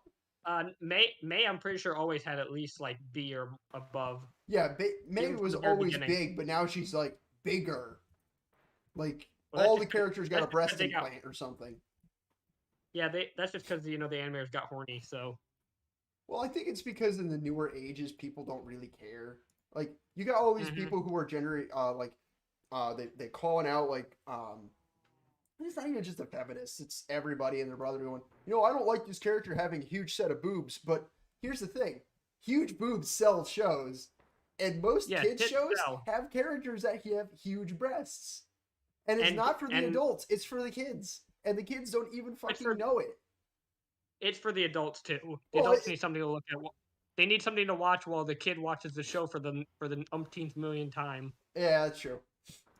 Well, as much as they try to broadcast that Fairy Tale is like a PG-13 show, it deals with some dark shit. Wait, yeah, I could say Fairy Tale. I don't know about that. Fairy Tale deals with some pretty dark shit, Yeah. As much as I would like to say that, oh yeah, it could possibly be like somewhat PG-13 at moments, there are some really dark undertones where if someone was like, I don't know, 15, 16, they might actually get it and would no longer make it a PG-13 show. I mean, there's some dark shit in like Avatar. Yeah, Avatar is well, even Clone Wars. Clone Wars is definitely not a kids show. Holy crap! To be fair, Avatar does a good job by making it like still like it keeps everything lighthearted and stuff, but you still can like watch it and be as like an adult and be like, oh, okay, you can pick up on stuff that you wouldn't have as a kid. That's the same thing as Clone Wars. Like as Clone Wars, all the kids see is just, oh look, Jedi blasters and clones and shooting, and that's all they see. But as an adult, when you actually follow the storylines and the characters, you're like, damn, this is dark as shit. Yeah, I never watched Avatar: Last Airbender until like about a year or two ago, I think. I watched Avatar the first time when I was 14. And then I watched Avatar when I was 20. Then I watched Avatar again this year. And every time I watch it, it just becomes more and more depressing. Yeah, and you can pick up like so many more things. Like I wouldn't like if I was a kid ever, I would not have understood the ending as much as I did, especially with Azula and all that. Yeah, the Azula just losing her fucking mind. The breakdown of a woman here. Well, it's not even just a breakdown of a woman. This is how the human psyche breaks down when you have a controlling parent. Mm-hmm. When you have a parent that tells you that you are going to be this amazing super thing, you're going to be the best thing this world has ever seen, but then you have, in the same right, the parent doesn't do anything to control you and teach you about morals and respect, you end up like Azula. Because then when you get detached from that parent and you're just let out into the world, oh my god, the consequences. Yep. Like, that is what happens. That is the mental breakdown. One thing 4 kids did get pretty well was the Shadow Realm in Yu-Gi-Oh!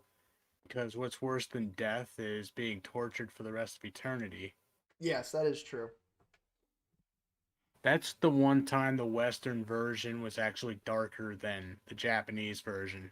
Well, in the Japanese version, you still got tortured, but you would eventually die in the Dark World. But you are correct that in the anime, well, actually, in the Western version of it, the way that they put it is that your body would cease to exist, but your soul would be infinitely tormented. So there'd be no way for you to leave this like doomed dimension, but your soul would be trapped there forever to just suffer. This is a show. The only way you'd leave is if you're let go. No, even if you were let go, your soul would still be like, you would just be a soul. You would not have a body. You would be dead. That's the way they explain it in the Americanized version of it, is that your soul is completely removed from your body and your body just ceases to exist. So even if you did come back, like even if you were released from the Shadow Realm, you had nowhere to go.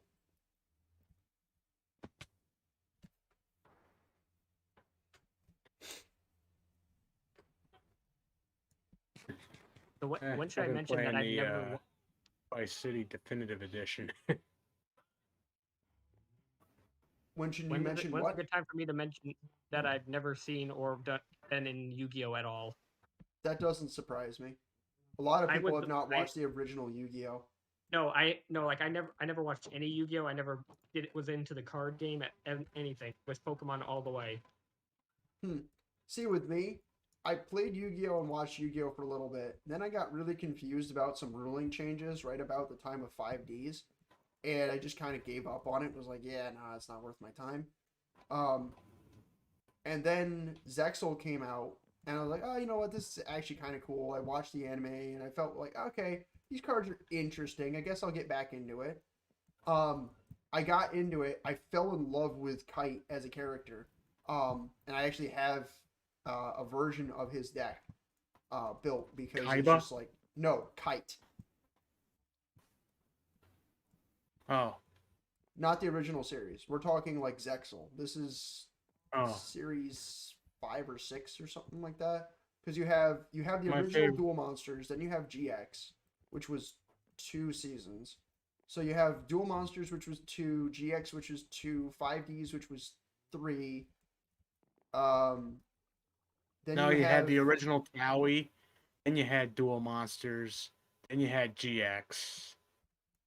Um, well, no, then then you had, then you had 5Ds. and Then beyond 5Ds was, um, I know there was one before Zexal. Or maybe it was 5Ds Arc Zexal. V. No, Arc Arc V V. came way Oh, after. I think it was GX because GX had 3 seasons. Then you had Zexal, which had 2 seasons. Um, then you had you had Zexal, which had 2 seasons. Then you had um, then I think it's Arc V because I think it was Zexal. It was Zexal, and then they introduced pendulums, and I think pendulums came with Arc V. So yeah, it was Zexal and then pendulums. Zexal and then Arc V. But Arc V has like 4 seasons, and it's actually like a really intense storyline with multiple main characters. So it is definitely like the pinnacle of Yu-Gi-Oh storylines, and it actually ties into all of the previous seasons that came before it. So like there's references to Duel Monsters, and there's references to um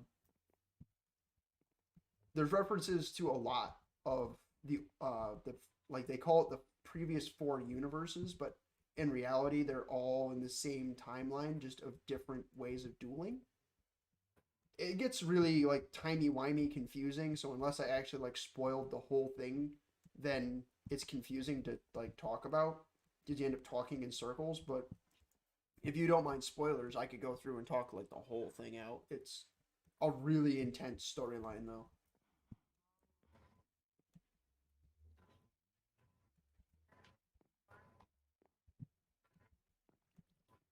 And if you haven't watched it, I do recommend it. Like it is definitely worth the time to watch.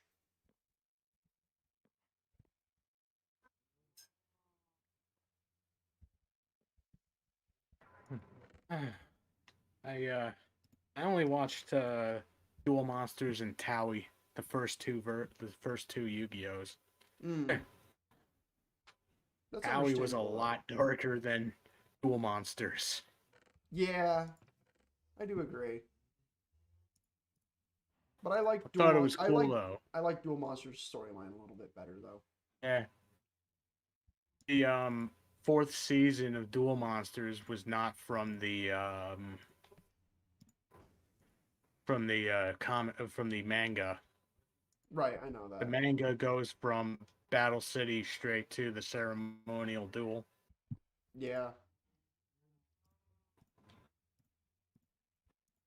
I mean, even for a filler season, it was actually pretty damn good.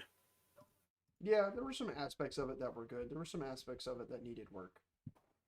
But I think that's Gotta say, that I did holds not. true. That holds true for pretty much any anime, though. Hmm.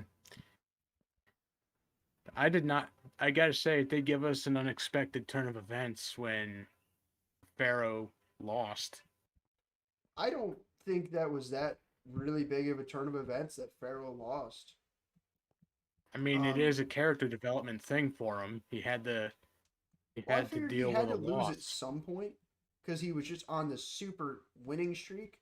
I mean, occasionally he did like he would draw from time to times, but he never actually like suffered a critical loss. And he ends up losing beyond that a couple of times, and it's actually very impactful every time. And I predicted when he was going to lose, like when he lost to the Oreo Calco seal. I predicted that was going to happen. Like it had gotten to that point in the series where like if he doesn't lose a battle by now, he's not going to lose one by the end of the series, and I'm going to be bored.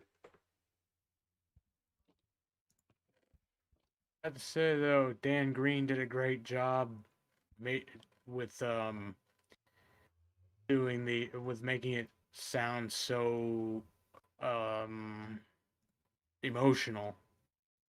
Well, he had to make it sound emotional. There was no other way he could go about it. Um, like if it would have been typical Pharaoh's nonchalant response, it would not have struck a chord with people. People would have just like shrugged it off and like, And yeah, it's another thing that happened. It was like it's the one time where Pharaoh actually had to show emotion to get anywhere in the show.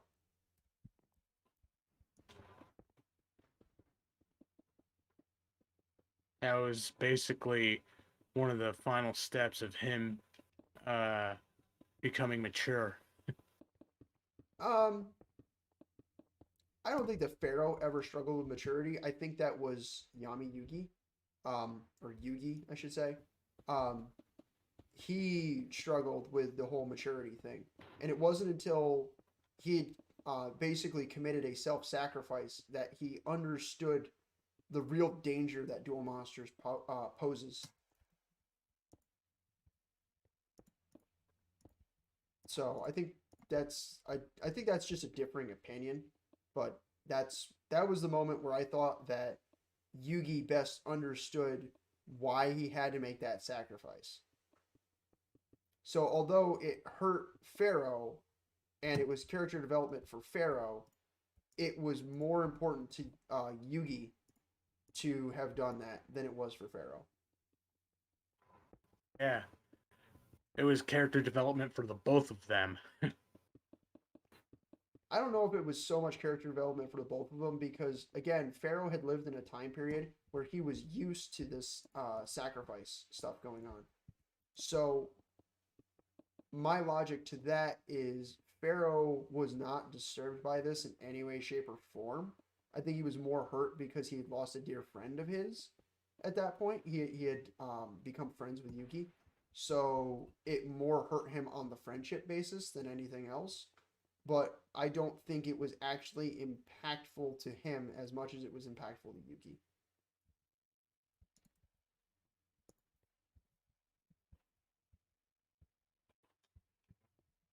But that is a matter of controversy. Like you have to think about it on like, oh, okay, well this. So, you know.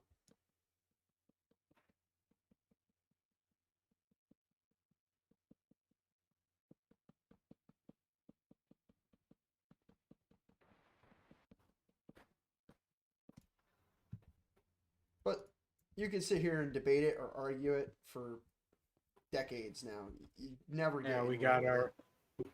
we got our own ways of looking at it. Yeah, it's true. True. And they're both kind of right too. So it's not like either of them is wrong. You Yeah, know. it's just friendly. It's just friendly. Yeah, no, Yeah. it's just a So, matter. It's just a matter of debate. That's all it yep. is. Yeah. But in terms of the series, it's in terms of Yu-Gi-Oh as a whole, my favorite character was always Kaiba. Yeah. I don't know. Did you ever watch? Me- Did you watch Sexel? I have not. Yeah. Um, I I think have that would caught be. GX before. I have Oh, caught GX. I have you liked watched it? Chaz. Oh, you have watched GX. Okay. Um, I would say that probably. I would say that probably like the best character, and this is just me. I would say probably the best character is Kite from the Zexal series, but that's because Kite is he's kind of like Kaiba in roughly the same situation, but Anti-hero? what? An anti-hero? He's not really an anti-hero. He is in a way a hero. He's definitely a hero in more ways than not. Actually, more ways than the actual character of the actual main character of the show. Um, but he's also like it's hard to explain because he is like almost a facsimile for Kaiba, but in the same right, the way in which he's different just makes him all the much better. Hmm. Um, Kaiba is cool, and he has his like his little unique things about him that make him a really cool character. But there's just something about Kite, the way that he presents himself, the kind of desperation he's always in, is just it's just amazing for the character. It really sells the whole series as this more than just a kid show, as this like desperate power struggle between universes. It's like, damn. You really feel that through Kite. You don't feel that so much through the main character. The main characters of that series is actually really annoying. Um, if that was one thing I wish they would change about Zexel, is I wish the main character had been Kite. Um, because the main character that they do give us, and I can't even remember his name, that's just how bad of a character he was. He's just so whiny and annoying that it's like watching Chaz if Chaz was a bad character. It's that level of annoying.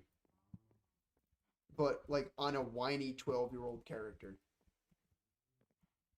It's like trying to watch Ash Ketchum in the first season of Pokemon. It's really bad. Oh my god. Yeah, and this is supposed to be like a 16-year-old kid in Yu-Gi-Oh! And he acts like Ash Ketchum when Ash Ketchum's 12 in the very beginning of the first season of Pokemon. And he's 10 years old, eternally 10 years old. Ready to battle ass? My name's Well, Ash. basically, the best way I can put it is He's not immature. well, he's majorly immature. Um, he's not mature at all, and the only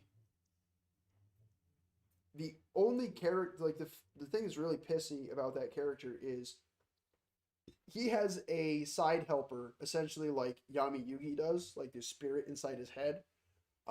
Except this spirit is from another dimension, not from just another time period. Is literally from a different dimension, um, called Astral.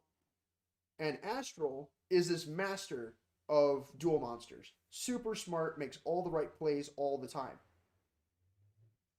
And you have him paired up next to a guy, next to the main character, that his main point of being a main character is that he sucks at duel monsters. Like, the worst at duel monsters. And Astral basically has to bail his ass out by telling him what to do every single battle for the entire fucking series.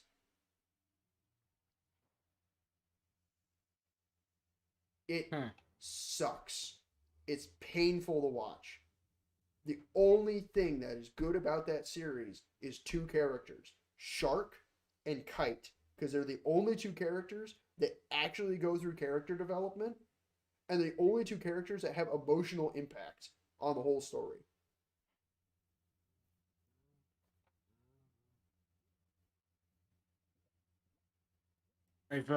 I've heard of Zexal. I have Dual Links.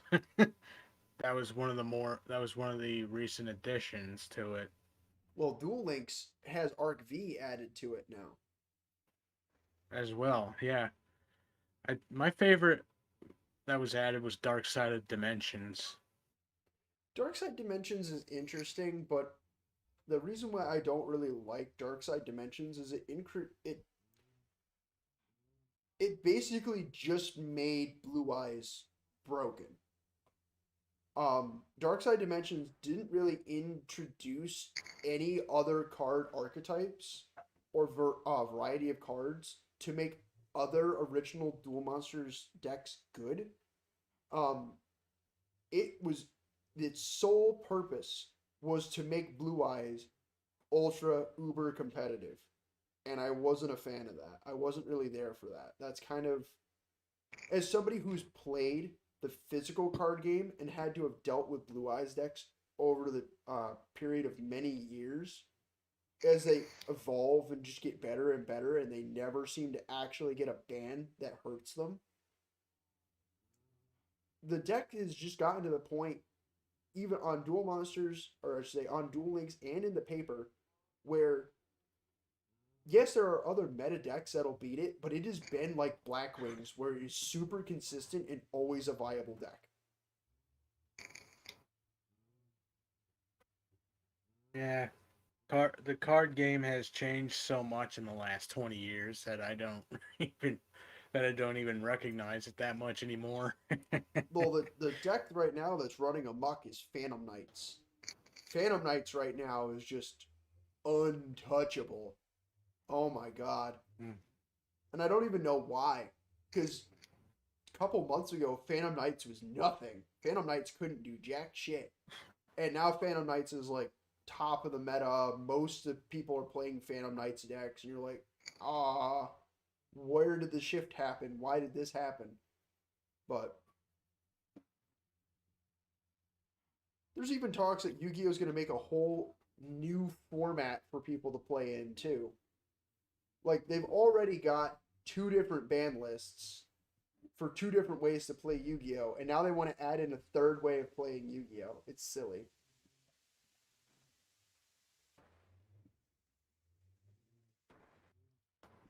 I mean, I don't mind it. I don't mind having these additional ways to play Yu-Gi-Oh, but in the same right, it's also really frustrating. Hmm.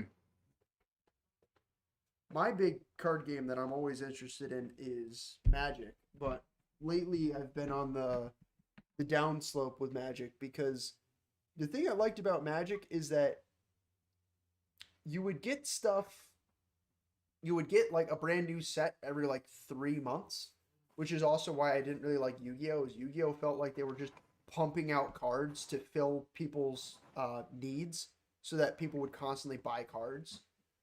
Where Magic was, oh, here's this big set we're going to release, and it's really cool, and here's this dynamic, and this is with a story that it's built around, and it was really fun for me. And now Magic has gotten to the point where they're releasing a set like every month, and sometimes they're legal in this format, and sometimes they're only legal in this format, sometimes they're not legal at all, sometimes they're just memes. But there's so much Magic content coming out that I'm overwhelmed and I'm not interested in it. They're really pushing like these online formats, and I really hate playing Magic online because I'm dealing with all of these 12-year-olds that are just straight up annoying. Like they'll spam the emojis chat, or they'll spam, it's your turn, it's your turn, it's your turn. It's like, I know it's my turn. I have to think through my moves because I'm a combo deck. I'm setting up a combo. It's not like you and You your got to be basic aggro deck. strategic. Yeah, like that's the reason why I like playing Magic in paper, is because I can stare down my opponent and I can actually have some read of what they're doing. And in paper Magic, you're limited by how much money you actually have. Because people aren't walking around like, the huge reason why I'm not a huge fan of online formats is people can always have the best decks, for like 15 bucks. Where in the paper world, you actually need to know how your cards work. There is no system that tells you how you're supposed to play your cards. You actually have to know how your cards work. You actually have to know how the turn cycles work. You have to know how to pass priority properly. There's so much more elegance about playing it in person with the paper cards than there is playing it online. Online, your hand is being held the entire time. In paper, there's nobody holding your hand. You have to know how your deck works. Otherwise, you can't play. That's why that's why I used to keep seeing the one guy with the Yu-Gi-Oh cards just constantly playing his cards, like best strategies, trying to figure out the best strategies. Yeah.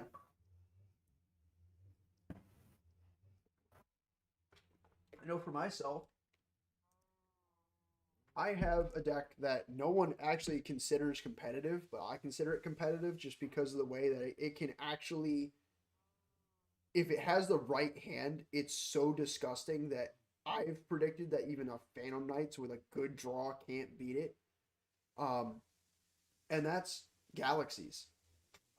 Everybody shits on Galaxies, thinking that, oh, Galaxies is not super consistent, and Galaxies has this problem, and Galaxies has that problem. And it's like, yes, Galaxies has a lot of problems, but Galaxies also has a lot of unique things, including unique trap cards and spell cards that no other archetype has.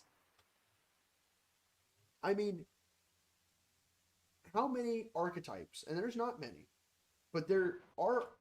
Galaxies is one of the only archetypes that has 12 tutor spells, 12 normal spells that can tutor up monsters, and 12 monsters that can loop tutor themselves. So that's 3 of each technically. So it's only 4, but you run them at 3 each. That's like most of your deck. That makes your almost 90% of your deck tutor spells.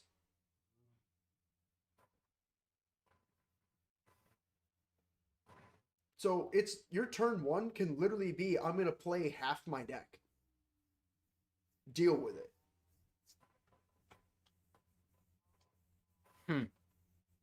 It's a super powerful archetype that people just kind of throw away and say, oh, it's not really a good archetype. Well, when I can put a 12,000 power beat stick on the field that even if you destroy it, it still comes back. What? I don't really see what the problem is here.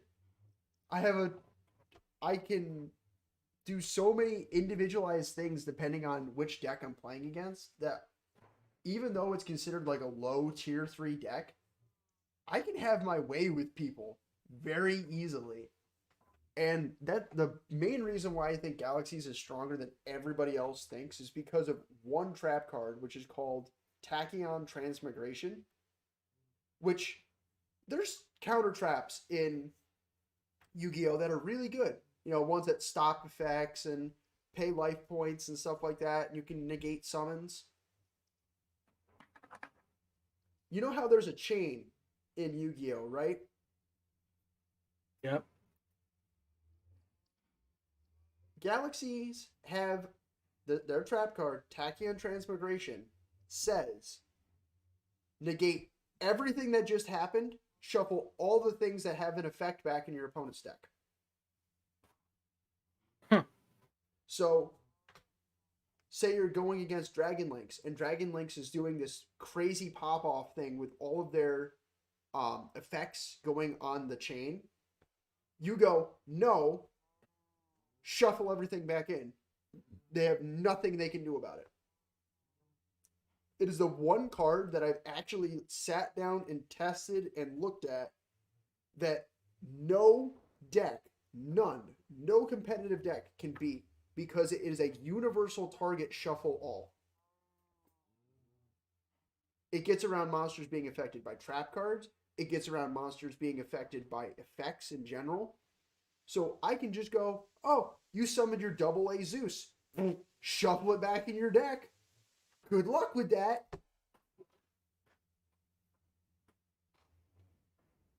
It's incredibly devastating to these decks that are super focused around like multi summons and effect chaining and shit like that. I can just go, nope, we're not having any of that. Have a good one. It's beautiful. And the best part is, if I have Galaxy Eyes Tachyon Dragon on the field, I can activate the trap card from my hand as a quick play. As a counter trap. That's very smart. It's disgusting. It's absolutely disgusting.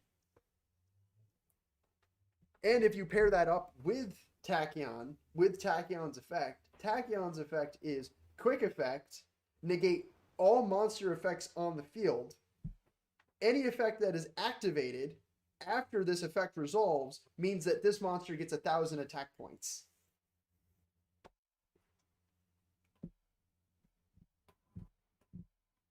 So the thing that you can do is your opponent goes, oh, I'm going to flip over these spells and traps and do this. And you go, okay, Tachyon Transmigration.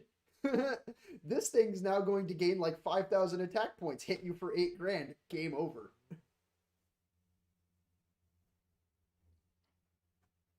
It is the most hilarious combination between monster and trap card, and it is very disgusting.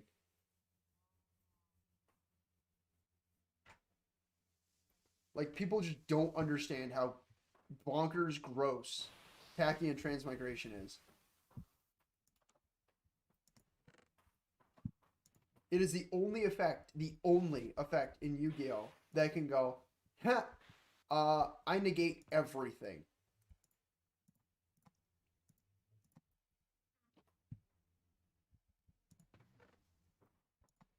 I think that's why I'm like so in love with that deck in general.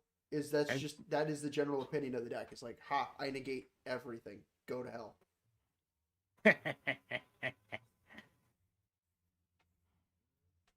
Like your best hands can be like, oh, I summon number 38 Titanic Galaxy, which allows me to infinitely negate spell cards, and every time I do, it adds it as a material to my monster.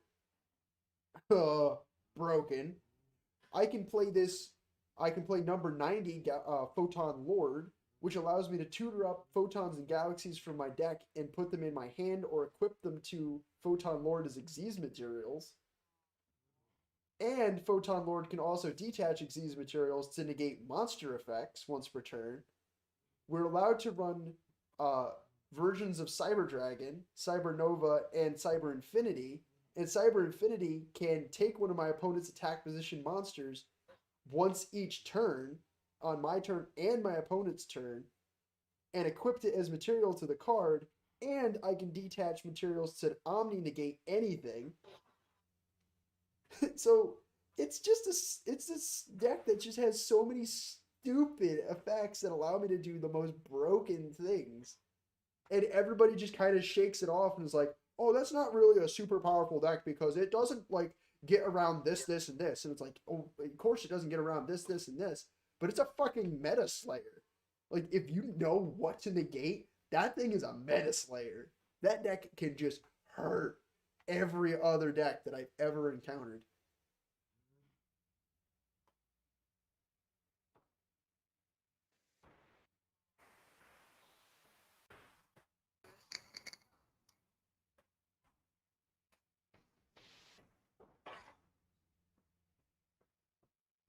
Like, I'm assuming that you're familiar with Odin, right? Um, the the god from GX, the Aesir god. I hear the her, I hear when I hear the name Odin, I think of the mythological god. Well, yeah, but Frost I'm talking about the Aesir god from Yu-Gi-Oh! Odin. I'm not familiar with Okay, well, that Yu-Gi-Oh. he came out in um he came out in like the middle of 5Ds um during the synchro age, and oh my god, he's a ridiculously powerful card. And one of my friends summoned that against me turn one, and then I proceeded to obliterate him on my turn one. I actually won through an Odin using my deck. He was like, "Oh, huh, that is not okay. That's actually busted."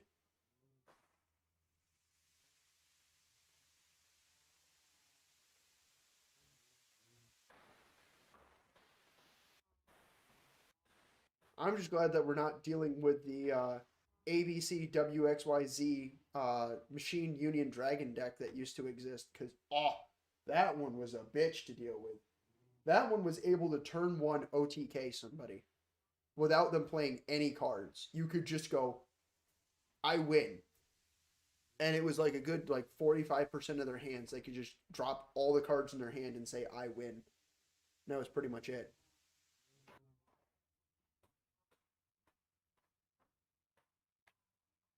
Yeah. I am not a fan of insta win. I can I can OTK, but I have to OTK on turn two. Um, or that's not an OTK. That's just a TK because it's not a one turn kill. Um, but I can one turn. I can like OTL people. I can one turn lock people out of the game. So like if I get the right hand, I can make it so that you just don't play Yu-Gi-Oh. Like yeah, you can play your cards, but I'm gonna negate everything and then proceed to beat you to death on the next turn. Sounds fun. Welcome to how Yu-Gi-Oh is these days, where your extra deck, you literally will play like half your extra deck on turn two. Because I know for a fact that Yeah. I do. But yeah, I end up I've been out of the loop. my turn twos Yeah, with same. that deck. If I have like a really good turn one, my turn two, I can probably play almost my entire um extra deck. They won't all end up on the field, but I'll end up playing like every single monster out of my extra deck.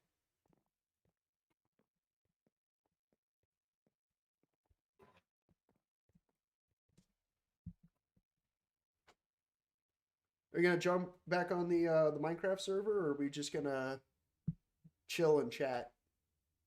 Um, I mean, I'm funny, kind of funny that you guys were talking about card games and stuff. I was actually just finishing up a game I was playing that I think if you like those kind of card games, I think you'd actually really like this one.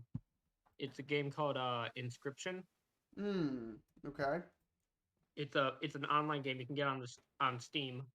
And it's like it's a bit like a deck building escape room horror kind of game. Interesting. Very, very, very, very fun. Seriously enjoyed it since like the first there's like multiple acts, and the first act you're like trapped in a cabin, and you have to like try to figure out how to escape the cabin through a combination of like escape room kind of mechanics as well as playing like almost like a roguelike card game with the guy. Like he has you go Interesting. like you get like a you get like you start with like a few cards in the deck and you get more and you can like upgrade them and stuff. You can make some insanely overpowered cards that are actually hysterical. I literally made a Nice. character. I literally had a character that well, I mean, there's a card in the game called Ouroboros, and literally every time it dies, it returns to your hand. It gets stronger every time it dies, and it can That's kind of and it can silly. and it shows up in every single act and retains it. Remembers how many times it dies, so it can just get ridiculous after a while. I mean, I know Ouroboros was actually ridiculous in Fairy Tale too. So, Mm-hmm. except Like Ouroboros I in made a Fairy Tale was a girl. course tits. Oh, big tits snake lady, like super powerful Oh, tits snake lady. of course. If you haven't watched Totally that, I highly recommend if you really want to. I don't know if you're watching the entirety of Fairy Tale, but I would recommend watching the Celestial Rebellion. That was I started watching it and I was like, oh, this is gonna suck. And then by the end of it, it was like, oh, I'm glad that I watched this. Holy shit! It was that like the only like anime only. That's arc the they only did? anime. That's the only anime only arc. Hmm. I almost kind of want to see it because I want to see like how they would do that when they're not working from source material. They did really well. Um, Although it's not long, there is actually a reference to Yu-Gi-Oh in there. I was laughing really hard when I saw that. There is actually Interesting. a reference to Yu-Gi-Oh in that. I was like, I can't believe they've done this. I can't believe you've done this. I'm so I can't happy. believe you. Oh fuck! I can't believe you've done this. Oh, it wasn't an oh fuck. It was like, I can't believe you've done this. This is amazing. I was really happy when I saw that. Hmm. It was like, oh, I can't. Wow, that's And the funny part was when I was actually like thinking about it in retrospect, it was like, you know what? This doesn't really make any sense, but I just fucking enjoyed it. So I'm gonna stick with this because that was fun. Hmm. Yeah, maybe I'll look. Maybe I'll, if I remember to, I'll look. I'll look into. I'll find that arc. Maybe give it a watch. It was super fun. Yeah, no, like I said, like you can make some insane. I think I had a card here that did like it was like did 2 damage, had 2 health, but it had 2 powers attached to it that made it so whenever I played it from my hand, another copy of it appeared in my hand, and the Oh, second you want and the another? second it gets Yeah. better. Okay. The second it had that was the first ability granted to it. The second one made it so whenever a card on my side died, it could, and I had that card in my this card in my hand, it would immediately replace the other card that was on that was already there. So literally, as long as I had one of those in my hand, I just never had to worry about any enemy. I didn't have to worry about restocking the my side of the board because anytime one of mine would die, I'd get this card would jump out of my hand, go on the board, and then another copy of it would appear in my hand.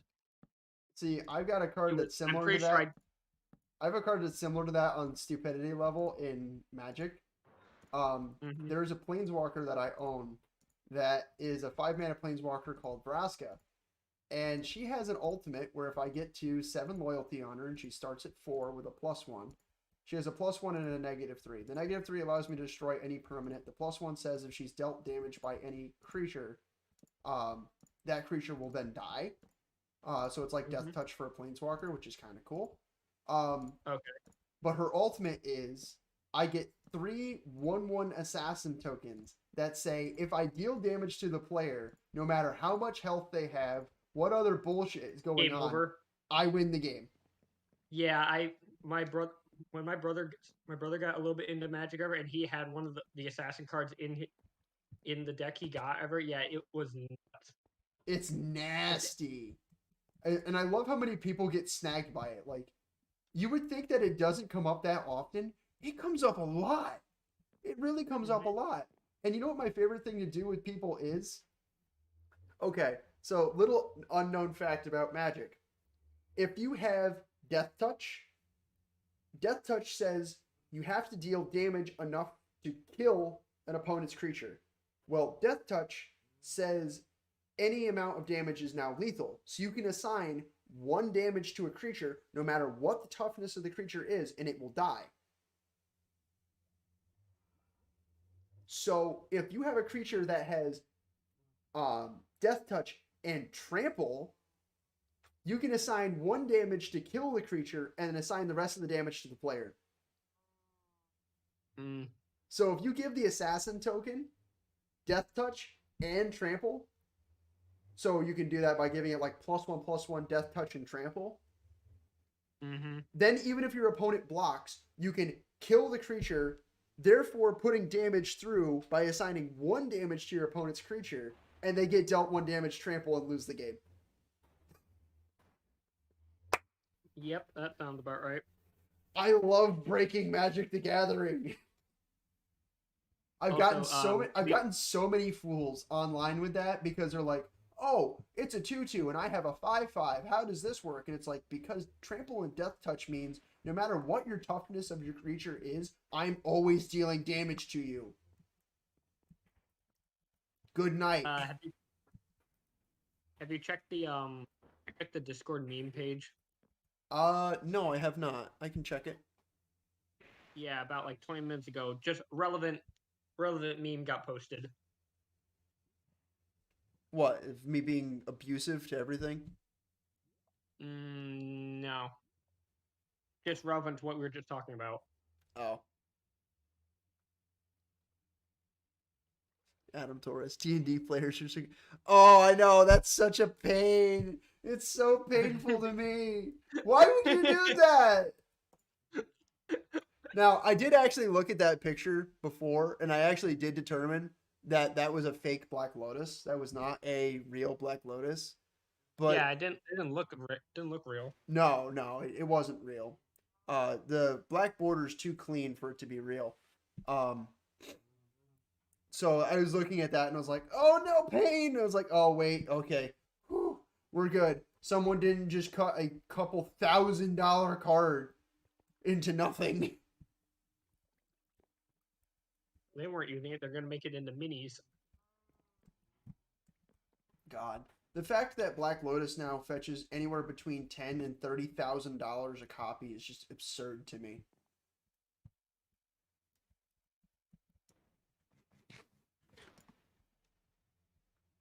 It actually like makes me sweat. I'm just like, oh my god, I can't believe it.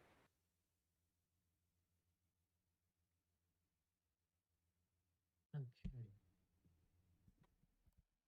Anybody gonna jump back on Minecraft with me? I want to do things. Just been kind of screwing around with my redstone. I mean, I might, but I might not come back out.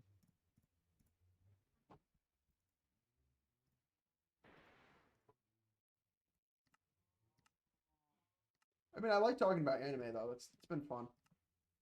Yeah. Oh, what was it? I was saying something earlier. I wanted to jump back to something with back we were talking about Tommy got killed. Oh right. I think I mentioned how like I really enjoy like unique power systems. I think I said What something the fuck? like when they have like Oh, what happened. I ended up making a whole bunch of buttons because the game glitched. Oops. It's okay. I have an extra stack of logs just in case. This is also why I have a tree farm, because that shit happens far too often to me. But go on. You were talking about Akame got killed. I was saying how I like that kind of stuff because they when they have like a unique ability of like a power up ability like that's a weird way of saying it, isn't it? Yeah. Kind of like it's hard to explain, but like when they like when a story or a world has like certain restrictions, like they're like, yeah, we have like there are superhuman abilities in this world, but they're like a certain limitation to them is stuff I really enjoy. Like kind of like what they did with the Imperial Arms, like oh, it has to be an item of some sort that they use or it's a tool. Well, not in Izu's case, but uh, Well, there's I still kind of consider as that's a tool because if you think about it, um, every person that had tried to use the one that she uses now, or every single person that tried to use the Tegu that she has, died while trying to do it. Mhm. Um, Oh, cool. are you having that issue again? I did not know what the hell was going on. I just kept like walking away from my bed and teleporting back to it. That was bizarre. Oh, you're rubber banding. Yeah, that was entertaining.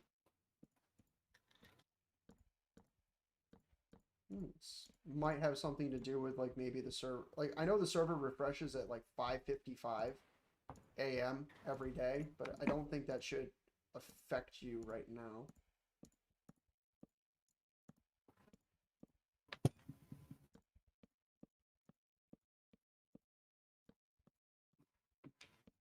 Yeah, no, if you want to see where I my forget. redstone monstrosity is getting to, Hmm? if you I want to know see I'm where near. Yeah, I my know. redstone monstrosity is getting to. I mean, I know I'm near your house. So Oh, are you near my house? yeah. Um, I'm across the. There's like where I can see like the desert and like there's a river in between us. Oh, right, because you're right next to Brad's house. I forgot about that. Yeah. Oh yeah. I came on the other day and I found that someone had tried to complete my house for me. I think that was her Maybe I don't know. because I It don't was cool. I don't touch other people's builds. No, it was just kind of funny. I'm like, that's new. Oh, did you see I mean, the? I'm not gonna say it, but did you see the secret? well, no, I can't see it now. Um, what to my house or something or Brat built something. in my house? Oh boy. Not in your house, just around your house. Oh boy, I'm gonna have to hunt for this thing now. Great. Oh, someone left. Oh, Brandon. Understandable. Oh, for fuck's sake. The only thing I don't like about Minecraft chests is they are a ass to place. Anyway, what was I saying? Anyway, so yeah, like there's a manga I've been reading, and I think I saw that it might be getting an anime soon that has like a very similar power system that I like that has very specific rules. It's called what was it? Unluck Undead, I believe. That's Where interesting. basically like basically the way, if I remember correctly, the way it works is that like the god of the god of the world, and it's basically like it's supposed to be like modern time. The god of this world creates rules that are imposed upon humanity. There are certain people that are able to negate the rules, and that's Interesting. basically their power. That's basically their powers. So like the two main characters are Unluck and Undeath. One of them can't die, and the other one uh, causes bad luck to anyone who touches her. That sounds an awful And lot like Crow from Ruby. Just being well, no, honest. but no, it's hilarious because like she like goes out of her way to try to get people not to like the it literally like the manga literally starts with her like ready to like jump in front of a train because she doesn't want any more people to get hurt by her, and then the undead dude just like accidentally grabs her and realizes like she caused all this stuff to happen to her, and he's like, hey, cool, does that mean you might act maybe you can find a way to actually kill me or something? Oh, And literally that's like jeez. and that literally and it's hilarious because like it ends when like she reveals that like the more she likes someone the greater the unluck becomes, like she like kisses him on the cheek and a meteorite comes and and hits him and he gets So like all like, she has a similar curse to the Anoxom's curse that uh my brain not working. That Zareth has in Fairy Tale. there yeah kind of yeah but it doesn't like yeah unlike Zerif it doesn't like instantly kill you or anything. No, it just grants you really bad luck. It's the same thing as Crow's. Crow from Kind Ruby of. has the same thing, where he has universal Well, bad luck to everybody. right. And But the longer he's around a person, the more bad luck they accrue, essentially. okay, I might have to go look for that thing later since it just doesn't want to work right now. Cool. You had this issue at like the um same time last night too. I wonder if it's just something time yeah, based in your time zone. I don't know. It's kind But of yeah, like stupid I though. but there's like it they do I like it because like they have a lot of like like because like the whole thing is like they like their power negator powers they have to be negating a rule of some sort. So it's got this limitation on it, but it's interesting to see where they go with it. Like you got people like who are like untouchable where they have this force field or completely around them. There's someone who's unstoppable where he like once he starts running he can't stop basically until like he breaks his leg or something like that. Ah, So okay. it's a lot of very interesting I don't want to say mechanics because that makes them sound like they're like gameplay aspects, but Yeah. and basically like the whole whole idea is that they're basically trying to fight God, and to do that they have to like take care of all these like take all these quests and stuff, and if they fail, then God adds new rules. Well, And you but want an like when they interesting anime based around like gods and godhood. Platinum End is really good. what was it, Platinum End? Yeah, Platinum End. It's really good.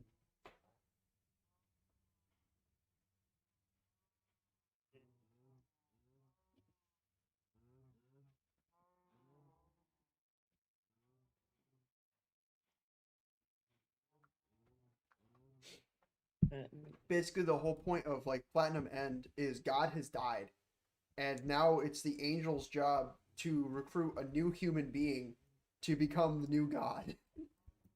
And it ends up turning into Interesting. like this huge bloody war Oh, about who gets to it's written become by the next god. It's fucking good. the same person who did Death Note. Yeah, it's good. Ooh, Yeah, interesting. yeah. I've heard nothing but good reviews from that. I'm gonna hold on. Where's my? Let me grab my tablet so I can look for the manga. Interesting. Yeah, it's super good. Oh, The also, best part is like the main character is absolutely nonchalant and he wants nothing to do with it. He's I like, mean, I I wouldn't got either. picked, but I don't want to do anything about it. Don't want to be God.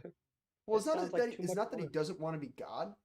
It's he just is so nonchalant. He just doesn't care. He's like, oh, huh, I could be God. Sweet. Uh, whatever. It's like, oh, thanks, dude. Like, you just got handed like one of the most important responsibilities of all time, and you just fucking shrug it off, and you don't really care. Like, thanks, dude. Uh, speaking of other works by authors we know, the person who I think it should be the same author who did Akame ga Kill has another series they're working on that I think I just saw that they're going to be getting an anime adaptation soon. Oh, Unfortunately, I'm not 100% sure on the name of it because one I have in my manga reader is in complete Japanese, so ah, I don't know the exact name of it. um, well, the you want funny, so the same studio, not the same writer, but the same studio that did Akame ga Kill also did Kill a Kill. I still have yet. That's an anime I've never been able to get into. Kill a Kill I'm is not sure funny why. because Kill a Kill is basically a Kame ga Kill, but at a level of comedy that just doesn't make any sense. Just to like absurd levels. Yeah, it's like if you clashed a Kame ga Kill with Fairy Tale. That's my best like definition of it. Fair enough. And it's actually, you know what? The funny part is, as much as people bash on it, it actually is pretty fun to watch, and there is a somewhat relevant storyline to it. Um, I do think though that the main plot of the story is hilarious, and the main plot is that clothing is evil, and the less clothes you wear, the more powerful you are. Oh yeah, I do remember. Yeah, It's like the main character what the fuck? has like the worst. Oh yeah, I think I found a manga version of it on my the app I use, but it was like really shit. It like the image was absolute garbage. Yeah. Like I was like I read through the first like chapter and I'm like I cannot take this. It, I cannot take this image quality. I'm sorry. No, the I'd anime. go No, the farther. funny part is that is the one anime where I think the anime does better justice than the manga because the manga was trying to animate these really complex battle scenes and they didn't really do a super great job of it. I mean, kudos to the artist for really trying, but I really think the animators did a much better job with handling of the characters and uniforms and all sorts of shit like that. I think it was much more fun to watch. Um, Controversy as much as that is, because I know a lot of people just love the manga for that. Um, I felt the anime did a better job with the show overall. It was less confusing watching the anime than it was trying to read the manga.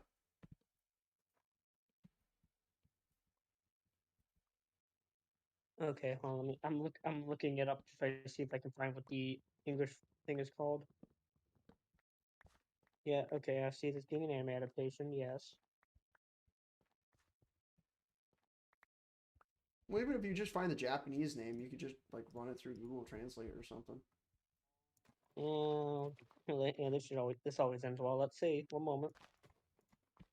Yeah, I can tell you the basic plot, but I think that's all I really need to know is like the basic plot. I'm not so concerned with knowing the exact details of which character does what in the show.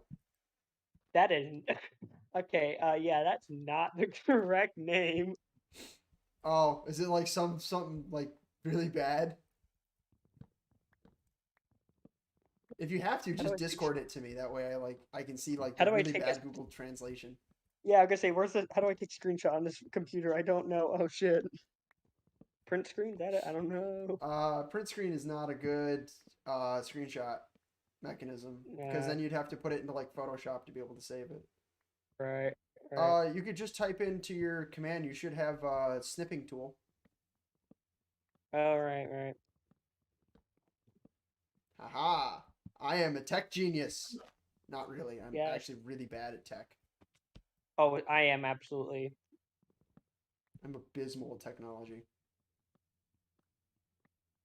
I only just learned how to put shadows into Photoshop. Like, and I've been using I Photoshop for years.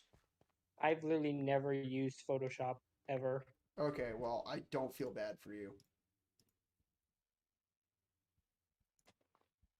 Photoshop's been like one of those experiences that's been really rough on me because nobody ever like fully sits down and teaches me Photoshop. They're just like, "Oh, you should know this." And it's like, "But it's obvious I don't. I So don't. teach me." "But you should know this." And I'm like, "That doesn't help." Thanks, asshole. It's bad. But while we're in a lull here where we're just talking randomly, might I suggest anyone who's in chat, go follow us on our Discord. We have a lot of really stupid chats that end up transitioning from our streams onto the Discord, and we have lots of spicy memes. So as long as you are not one of the faint of heart, you will probably really enjoy our Discord. So I highly recommend you go join it and hang out with us. We do a lot of really stupid stuff. And All right. I'm waiting for the day in which YouTube just like, nah, you're done. No more for you. I really There, am. I sent it. Discord? Yeah.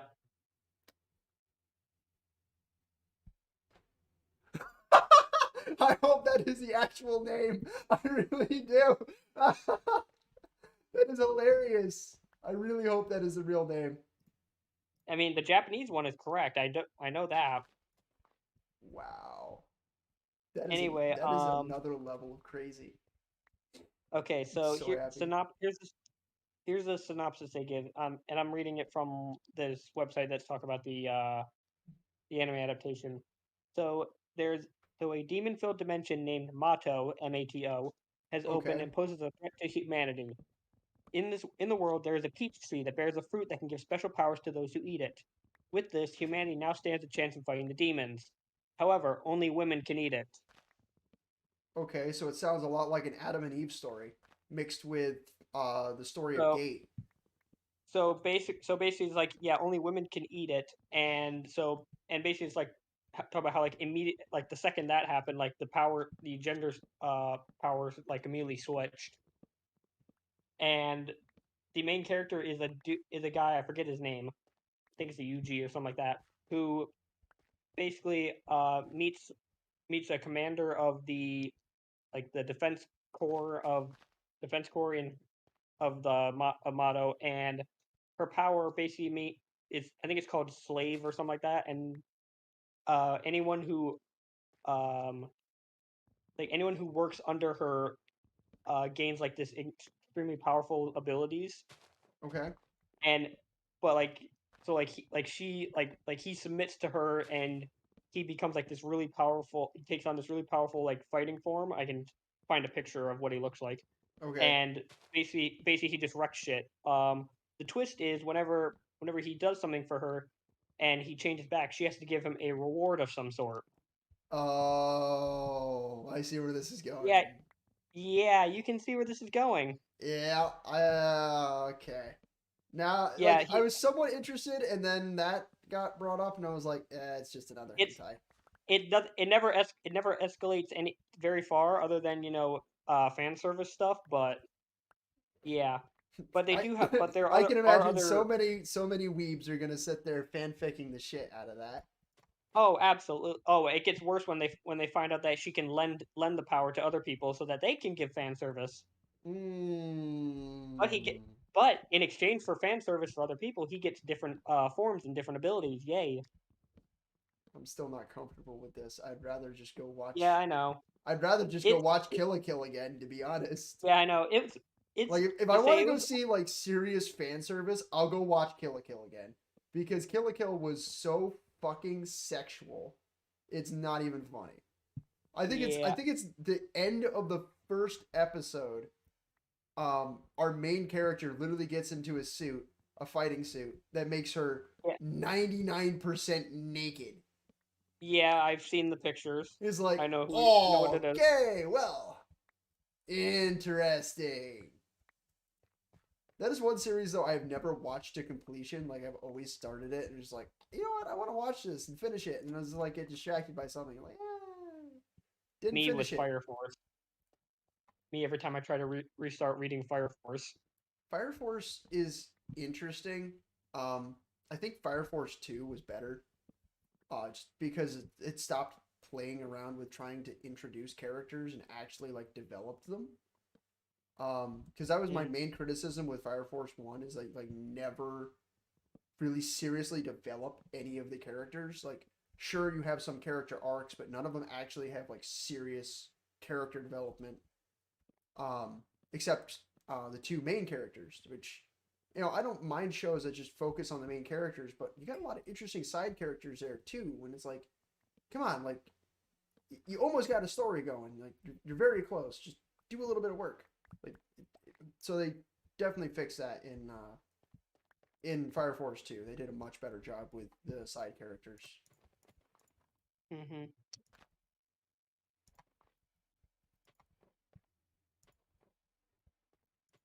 And I know it sounds like I'm being really critical of the stuff that I watch, but you don't even want to hear the criticisms I have about like Ruby and shit like that.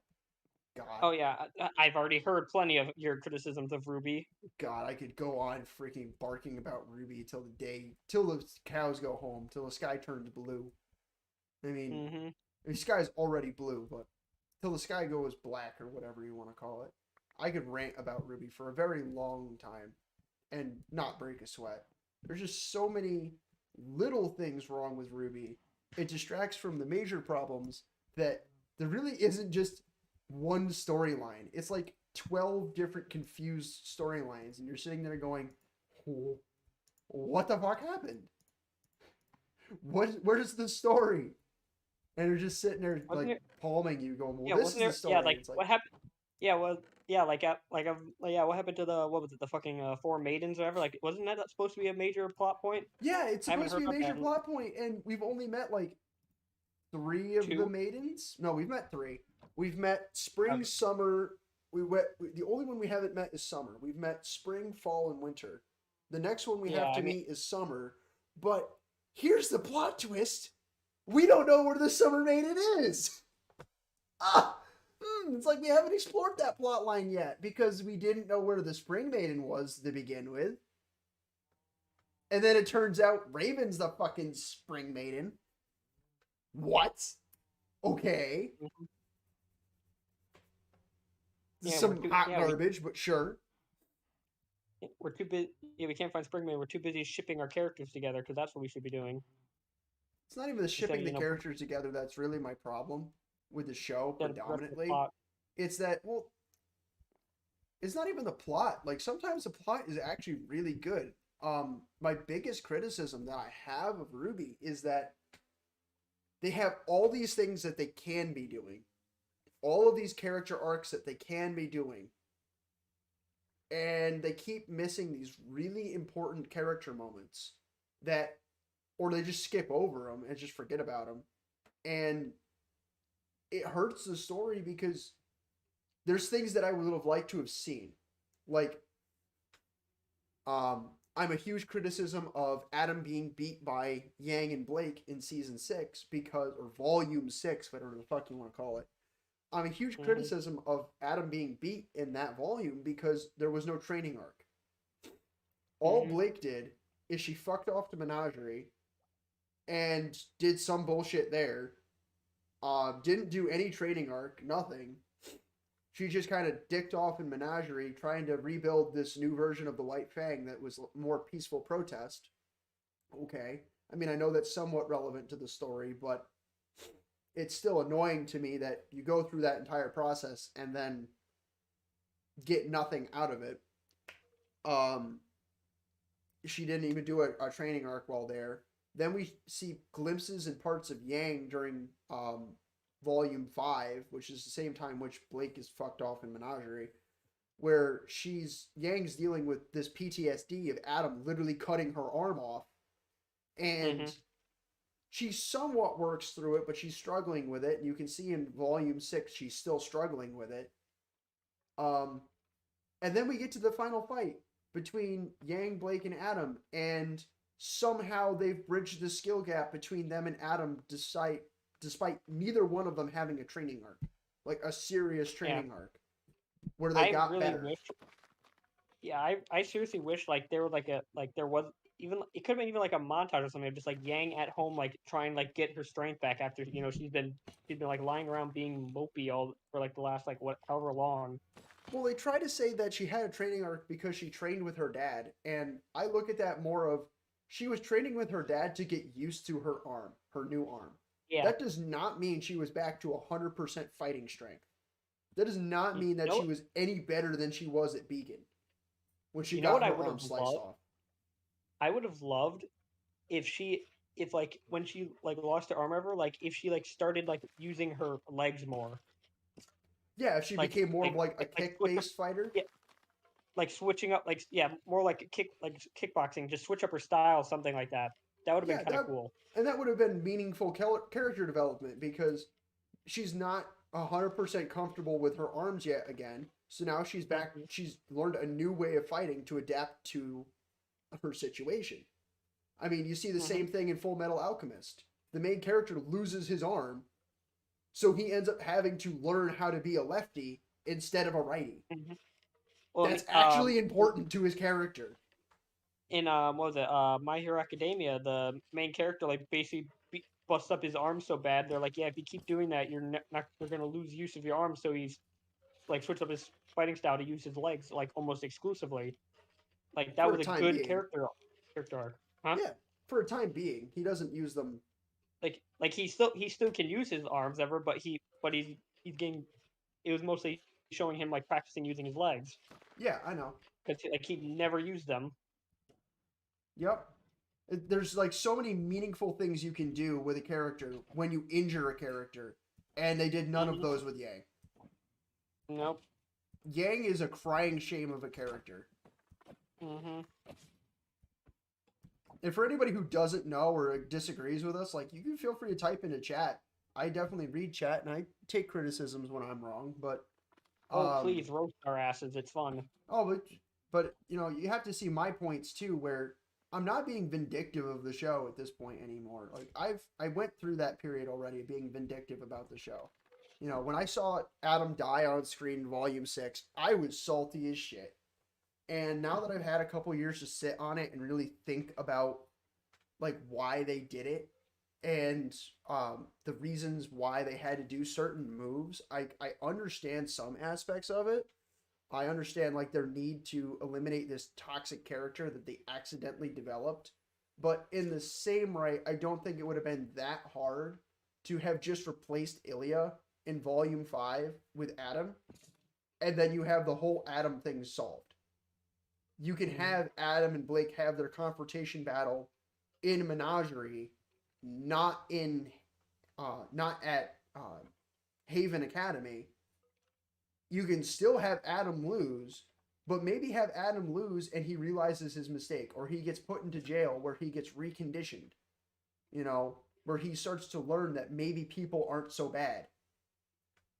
Um, Maybe Faunus can be just as evil as himself. You know, have something like that where he starts to learn a lesson, because the whole point of Adam's character is Adam's lie, or the thing that he believes, is that the Faunus are superior to human beings, that the Faunus are above what human beings have done to them. And that's a lie, because he does exactly what human beings have done to him previously, if not worse. Mm-hmm. That's the lie that he tells himself. So even though he believes that he's on a different moral high ground, he's actually not better than the humans that have done anything to him.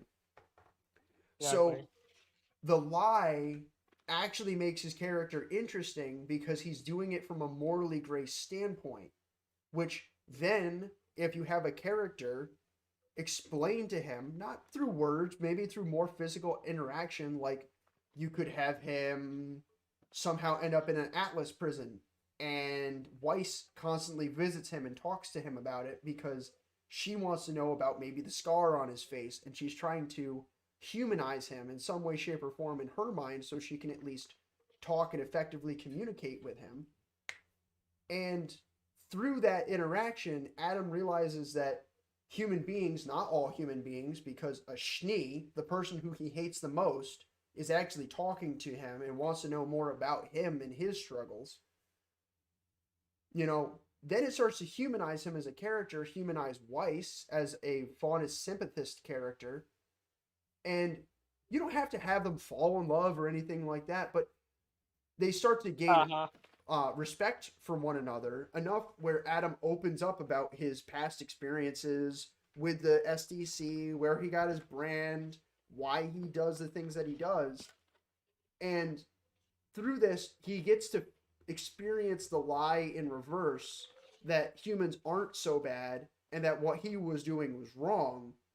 And even if he didn't fully change at that moment, that is an important part of a character's development, is realizing their lie and fixing it.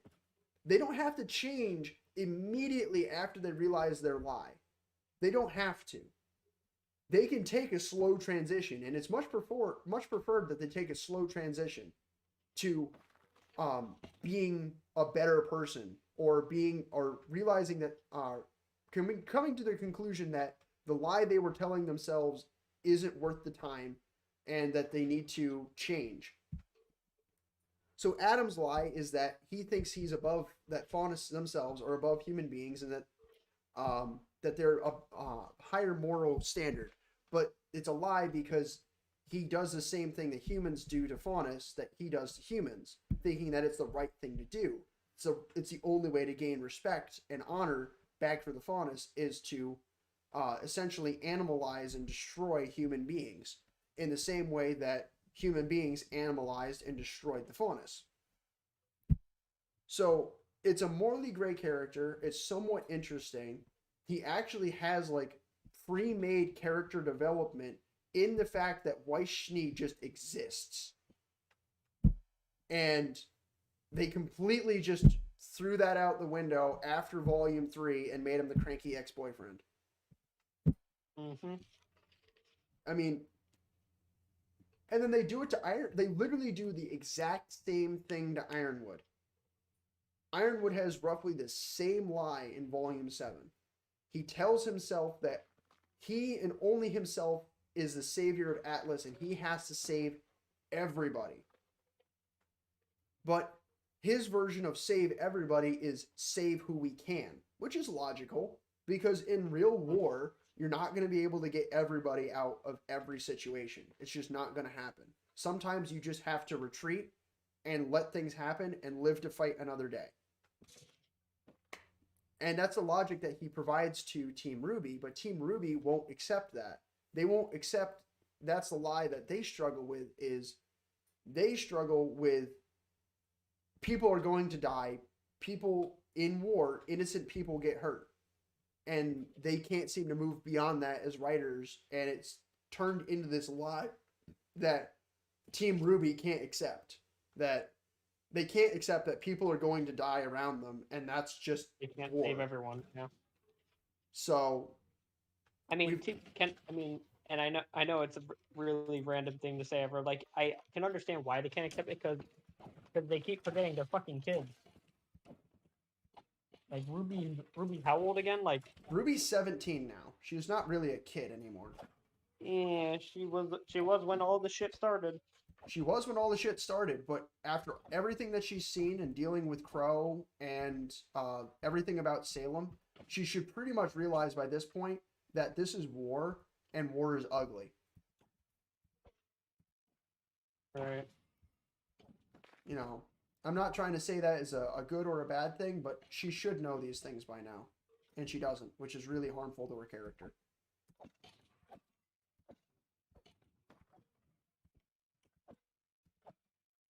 Oh, oops.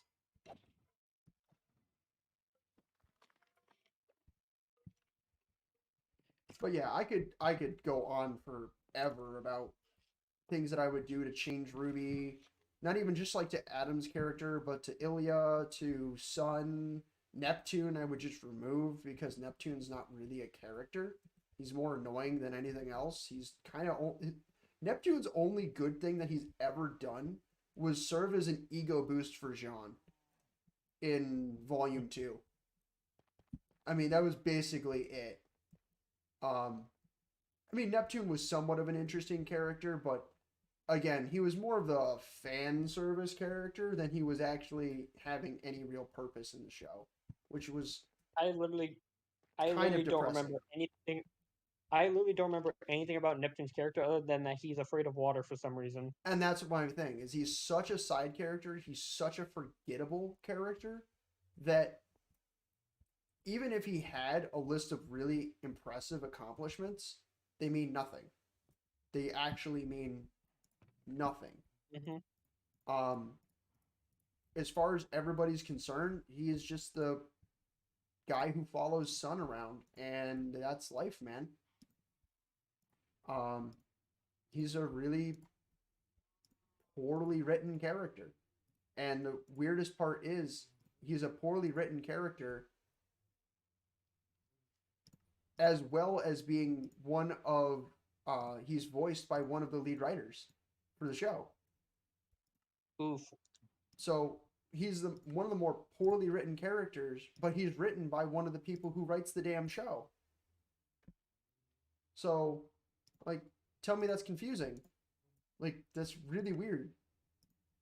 Mm-hmm. Like, you don't just author insert yourself into the show and then have a character that struggles to be a character. That has no meaning to the plot. Yeah, it's like, okay. And it's even weirder is this character gets into love triangle shit too. Yeah, but that. Oh yeah, like what was it with Weiss or something? Yeah, Neptune. So Weiss likes Neptune, but John likes Weiss, but Pyrrha likes John, but Neptune likes Pyrrha. So it's like a love quadrangle. It's like really weird. It's one of those things where it's like Neptune like Pyrrha. I don't remember that. well, Neptune kind of likes all girls. It's weird. Yeah. Neptune is what we call a ladies' man, but doesn't get any. But he's a ladies' man, but he also might be gay. Oh, he is definitely not gay. Not in any way, shape, or form. I would say the character that's probably the most probable to be gay would be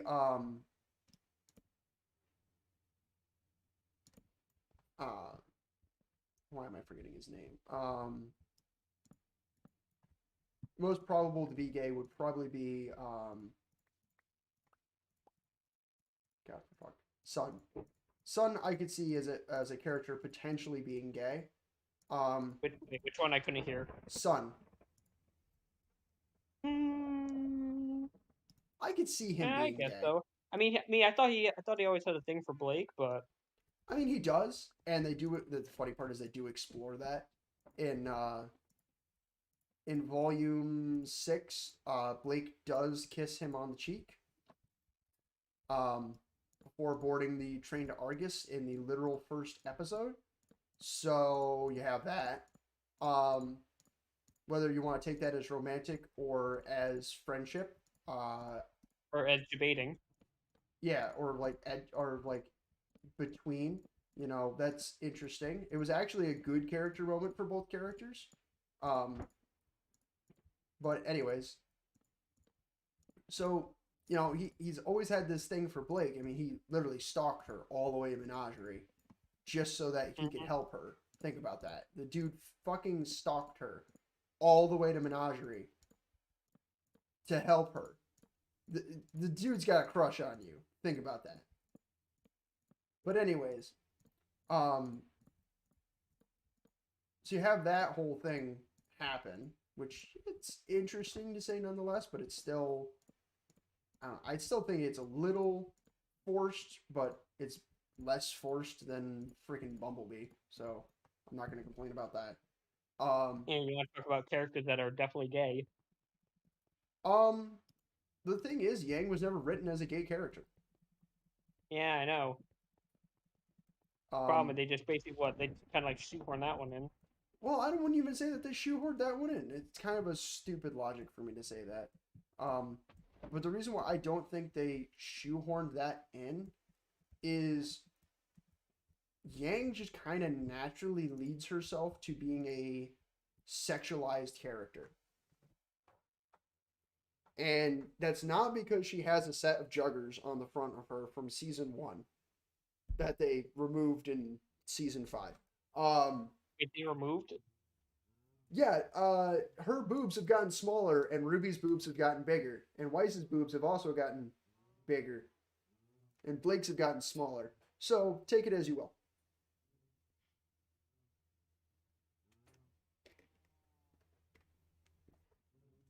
now I need to go rewatch this to double check. Yeah, you want a direct comparison? Look at Ruby, uh, in her Volume 2 outfit, her alternate Volume 2 outfit I that mean, I think she, I do. and I then think look I actually do remember. and then look at her in I, like Volume 5 into Volume 7. Her I'm breasts pretty sure grew.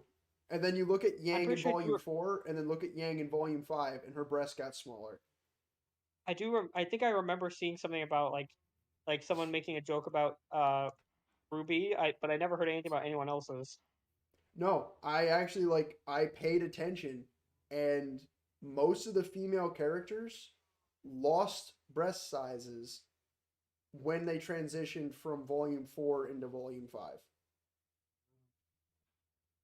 Most of the female cast lost their juggers, except for Weiss and Ruby, who got their breasts enlarged. I don't know why, but they did. Weird, Mm-hmm. because Weiss used to be as flat as the earth. Because well, yeah, she was because that was that's like perfect for her archetype. So I know, it was just funny. The thing is, like they wasted so many comical aspects where they could have picked on Weiss being flat chested. no, Like, she probably would not have taken that any kind of abuse over being flat. no, but it So would have been funny because then you would have had the Tsundere undernotes mm, for the character. Like, she already acts like yeah, a Tsundere. Just have she it is a go complete all the yeah. way. Just come But on. I think that would have been a little. I think that would have been a little too far. I think just like I mean I know Ruby goes in a lot of directions, but I think making boob jokes is probably a little much. I don't think so.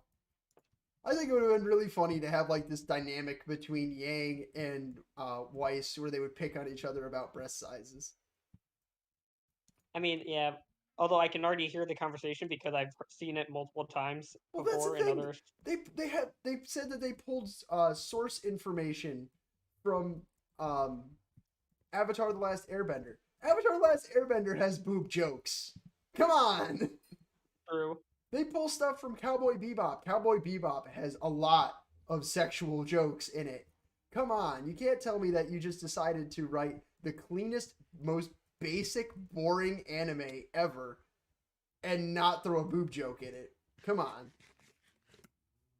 No, they're not gonna make jokes about boobs. They're gonna make jokes about traumatizing children. Oh, and I love how Ruby is basically a ripoff of Naruto with her fucking Takno Jutsu. Every time she gets in trouble, she has like this 2 or 3 minute long speech about shit, and I'm like, uh, fight?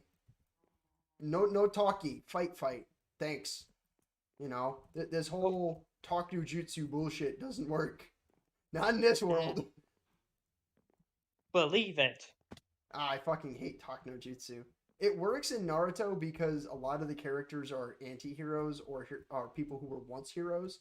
So it kind of works because he talk no jutsus while he fights. It's not like they pause the fight. They have this 20-minute conversation about life, smoking pot, and then go back to fighting like they do in Ruby. Mm-hmm. He actually is like actively fighting and dodging while he's trying to have this like heart-to-heart talk. So it kind of works in Naruto in that aspect. It does not work in Ruby in that aspect because they have moments where they're fighting and they fucking stop fighting to talk at each other for fucking 2 minutes. And you're like, why? What the fuck is the importance of this? You don't understand. It's just like beyond confusing to me. Believe me, if that was one thing that Ruby desperately needed to change about her character from post Volume 3, it was 100% the fact that she needed to not be a Talk no Jutsu character. And that's all she became after Volume 3 was Talk no Jutsu. And those who know what I'm talking about, and it's actually kind of upsetting.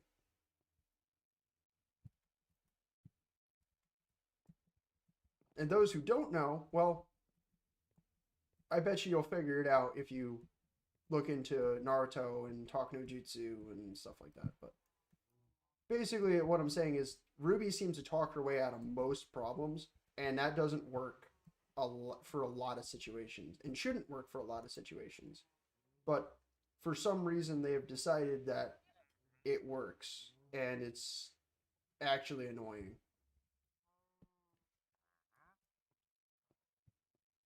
It's one of the very few things that I wish I could change about the show. Like, I would snap my fingers and change about the show tomorrow.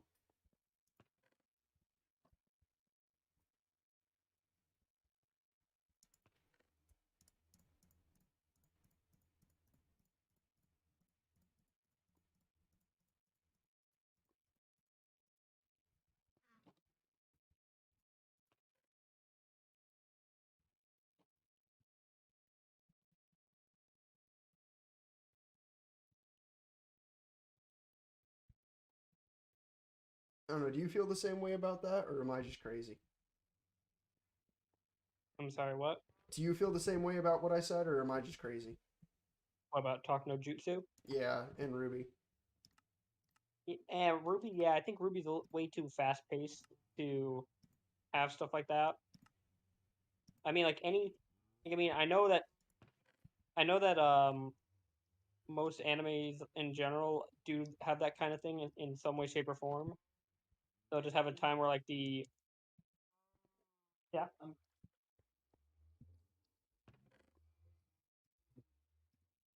Oh, okay, yeah, that's fine. Sorry, my roommate's calling someone, so I'm gonna need to be quiet for a little bit. Okay. Anyways, uh, feel free to anyone in chat if you know what I'm talking about, or if you have more animes that you'd like to talk about, feel free to post a comment in the chat. I read chat a lot, so I am more than willing to read chat and be like, hey, you know, that's actually a cool point, or that's something I hadn't thought about. If you got anything like that, feel free to let me know while I'm going through and cleaning out and fixing up my farms here.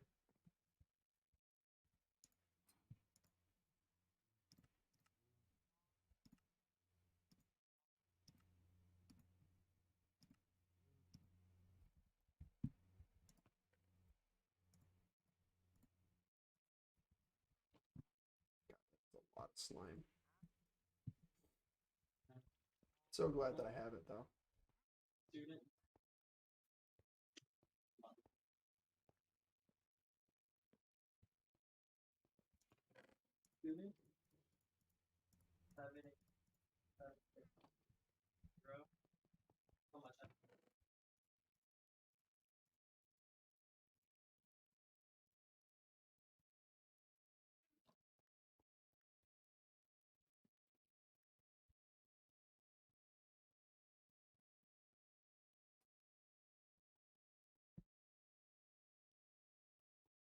Jane I don't see the entire name there, but welcome, Jane.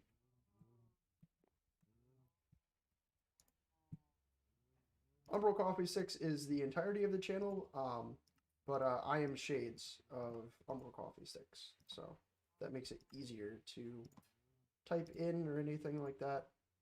That's who I am inside the group. I would say that I'm kind of the leader, but in reality, this group's just like a group share thing. We do a whole bunch of different videos with each other, so that's fun. You got Crow, who does mostly Pokemon stuff. I tend to do more of like the Minecraft technical aspect stuff. But then we have discussions like this from time to time, like based on anime and stuff like that, which is kind of fun. Ah, Jane the Killer. Interesting.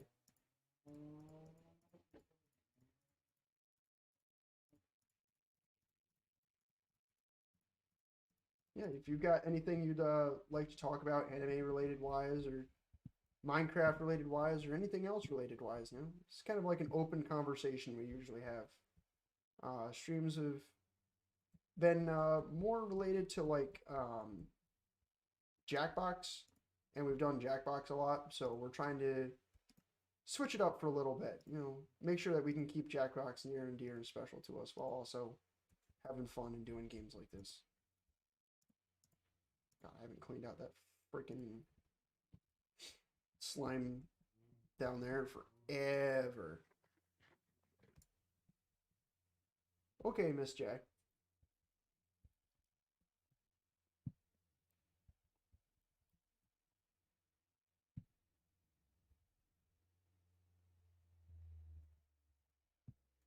Sure, shoot. What do you got to ask?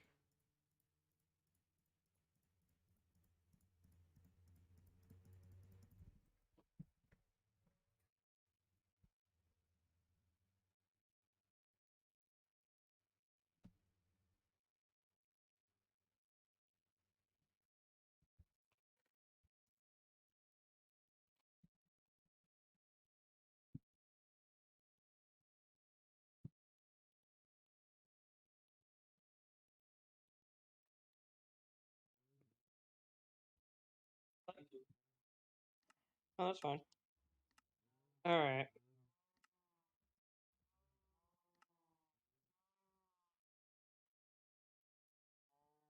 Anyway, what were we talking about? Yeah, we're just talking about random stuff in chat. Miss J, as she likes to be called, I'm assuming, or she, as I'm assuming. Hope I'm not screwing that up.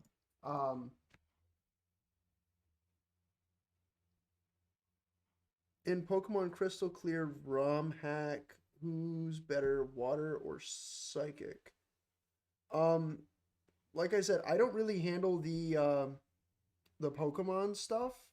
Um, I'm not actually too clear on ROM hacks. Um, if it's Pokemon Crystal, um, I know an older generation Psychic is just a very powerful type in general. It has very few weaknesses. Um, Water is also good, but I believe Dragon is always the best. So if that was what you're asking, I hope I answered your question. But besides that, I'm not really the person to ask about about Pokemon. That would be more of a question for Crow. Um, but I'll be sure to pass that along to him if you'd like to. I can ask him and can ask him later on the Discord, or if you want to, you can feel free to join the Discord in the description down below. I have it linked. It should work. The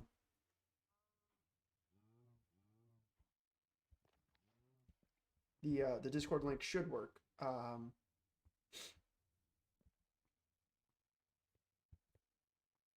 And feel free to join our Discord. I can ask him. I just don't know if he's. I believe he's at work right now, so I don't know if he'd be able to respond directly. And I think I'd need to know which ROM hack you were playing. Because if it's just the basic crystal ROM hack, that's okay. But I'd need to know. It's kind of like a which ROM hack is it kind of deal.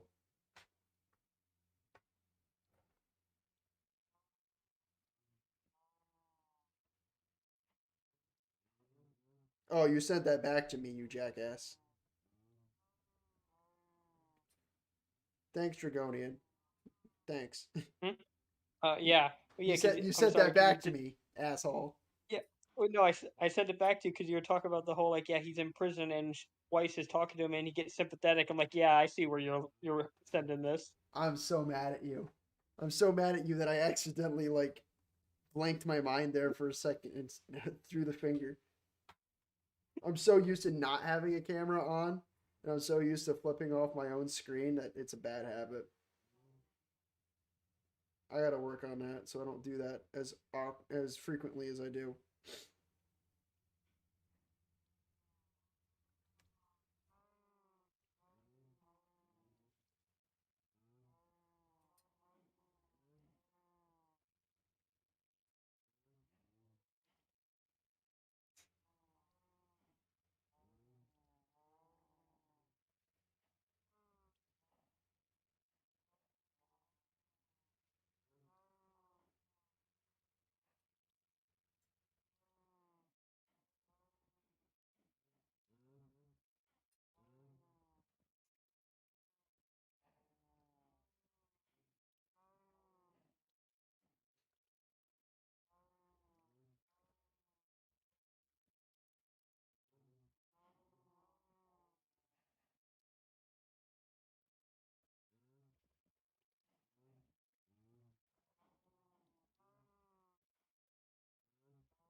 That is one of my compatriots, friend of the group. Um, we invite him to recordings, and he also does a small amount of work on the server. He's started up his base and stuff like that. He joined the season a little bit late, actually a lot bit late. I was very advanced by the time he joined the season, but hopefully um, there's a couple more things that I think as a group we want to do this season, and then we'll probably be resetting the server and starting a new probably early spring. I'd say we're probably going to keep this map through the winter, and then in early spring we'll probably do a soft reset and save this map as a thing for people to download and enjoy. They find whatever Brett hit on my house before then. Well, I hope you do too. I don't know if she hit it Yeah, I on hope your so. house as so much as hit it under your house. Oh wait, under? Yeah, under. I think I know where it might be now. I thought she said she showed it to you. No. Huh. Interesting.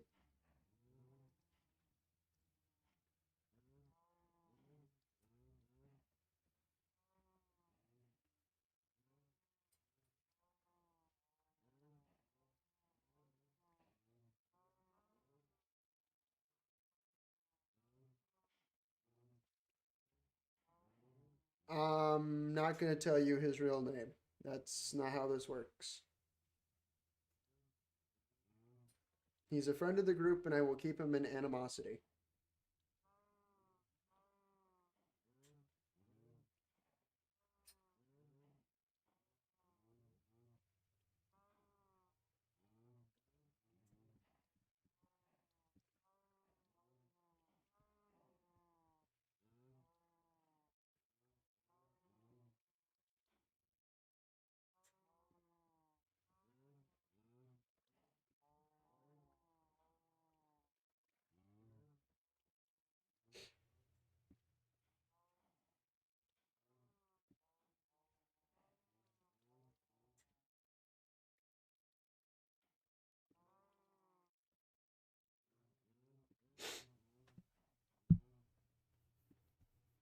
Besides, I'm probably going to call the stream here in a little bit.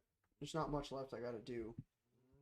Well, there's a lot that I still need to do with my sorting system, but Damn it. it's almost done. Like the only thing left to do is really put in the hoppers and the water lines, and I'll have the first of 4 sections done.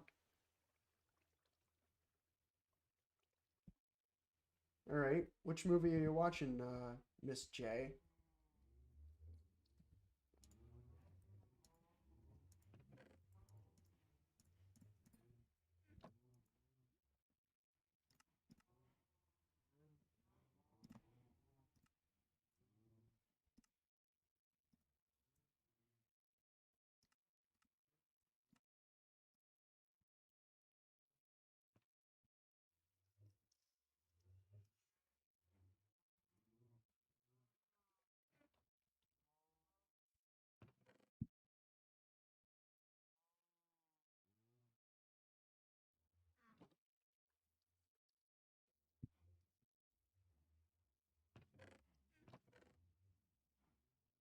What else do I still need to do today for this stuff? I mean, I moved decently forward on the redstone aspect.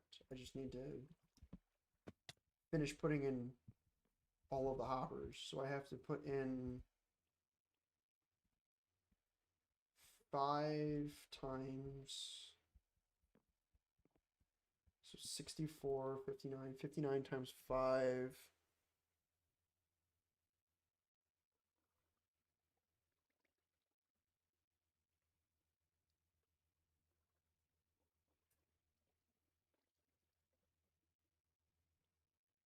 Oh, you're watching the new Home Alone movie? Interesting. Macaulay Culkin. What? There's a running joke a while back that the new Home Alone should have Macaulay Culkin still playing as a little kid, but no one acknowledged the fact that he's a full grown man, Yeah, that's true. That which would I would certainly be love to see. interesting. I would watch the hell out of that. Ah, okay. Well, I don't know, my favorite Christmas special to date is Deadpool 2, the Christmas special, because he kidnaps the kid from Princess Bride and duct tapes him to the fucking bed. That was good. That sounds about right.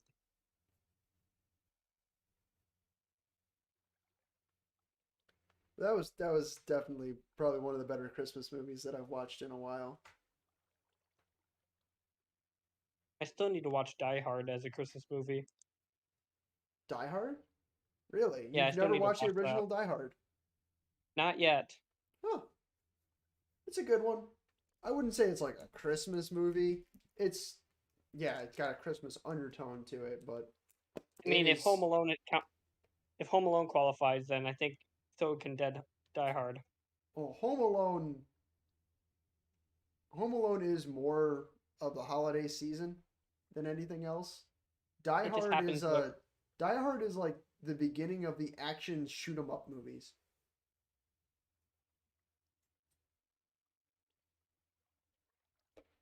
Ah, you slut.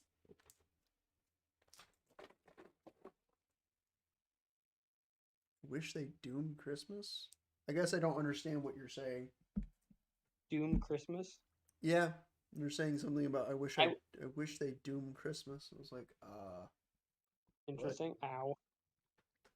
I'm gonna grab a pen really quick because I want to do some quick math, see how many more hoppers I need to make.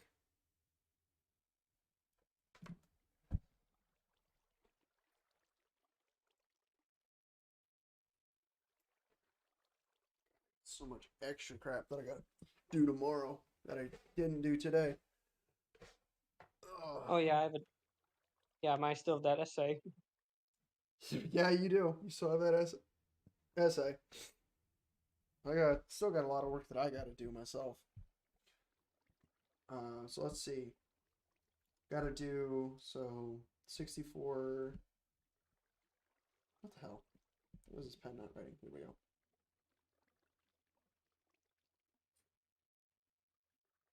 Oh, you have the Home Alone board game? I didn't know that even that existed.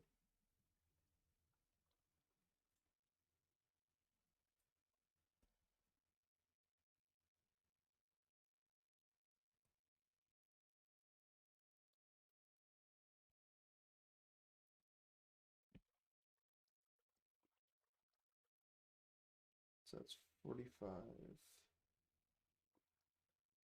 Huh. Yeah, I didn't know the Home Alone board games existed. Is it like similar to how it plays with like Monopoly or something like that? That's what I thought it was when you said it. Yeah, I thought it was more like a new Monopoly edition or something. Yeah, like Monopoly Home Alone Edition or something.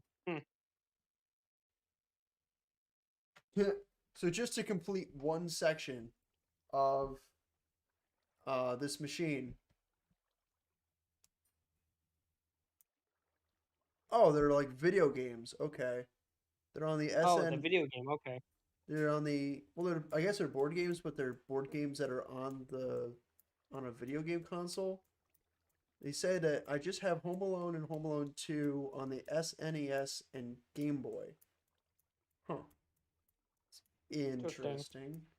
I don't know how that would be a board game because they didn't really do board games on the SNES.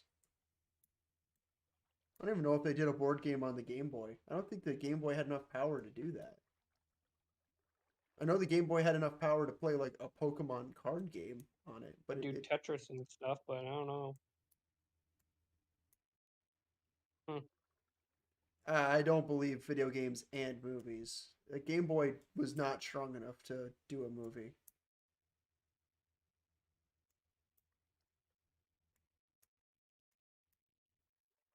I know the limitations of a Game Boy. I even know the limitations of an SNES, and an SNES couldn't even like do a movie.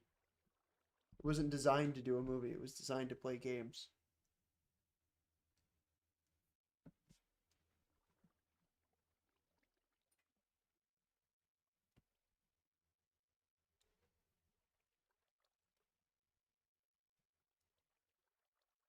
So just to complete the top row of my storage system, I'm going to need 295 hoppers. I know they have Tetris Beats, but Tetris is a much less demanding game on the Game Boy than, say, like a Ow. board game.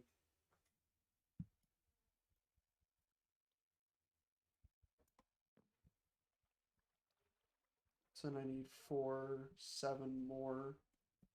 So I need 7 times 63.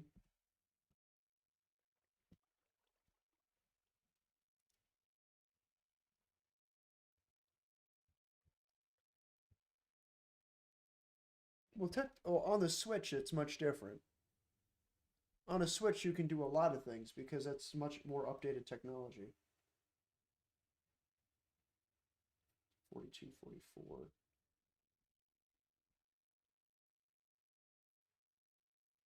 They have a board game of Tetris on the Switch. Is that true?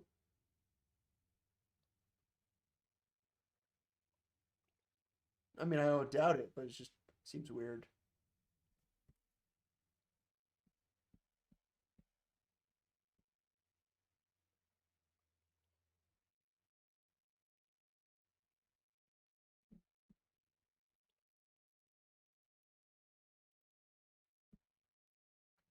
So to complete this build, um, I need 736 hoppers to complete the build.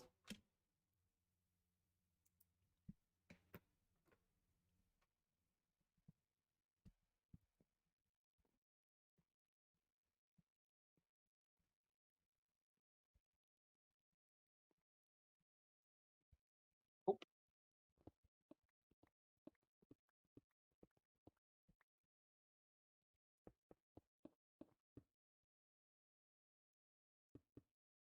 Yeah, that is a lot of hoppers to complete this build.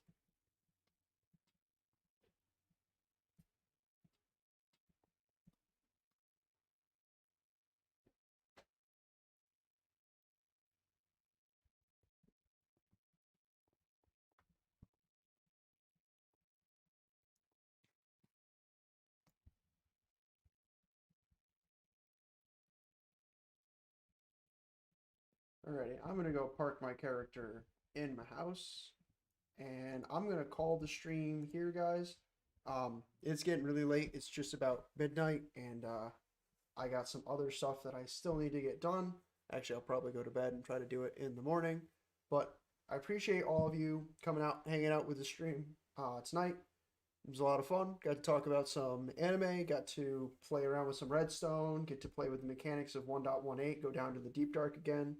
And we'll be back next week. So I hope you guys enjoyed. Feel free to go down, like, subscribe, leave a comment, let me know what you guys thought. And I'll catch you in the next one. We stream Wednesdays, usually right around 8 o'clock, and feel free to join our Discord. We're always on there. We're always doing stupid things. There's plenty of funny memes for you to enjoy, and hope you come hang out with us. But that's all for me. That's all for this stream, and I'll catch you next time.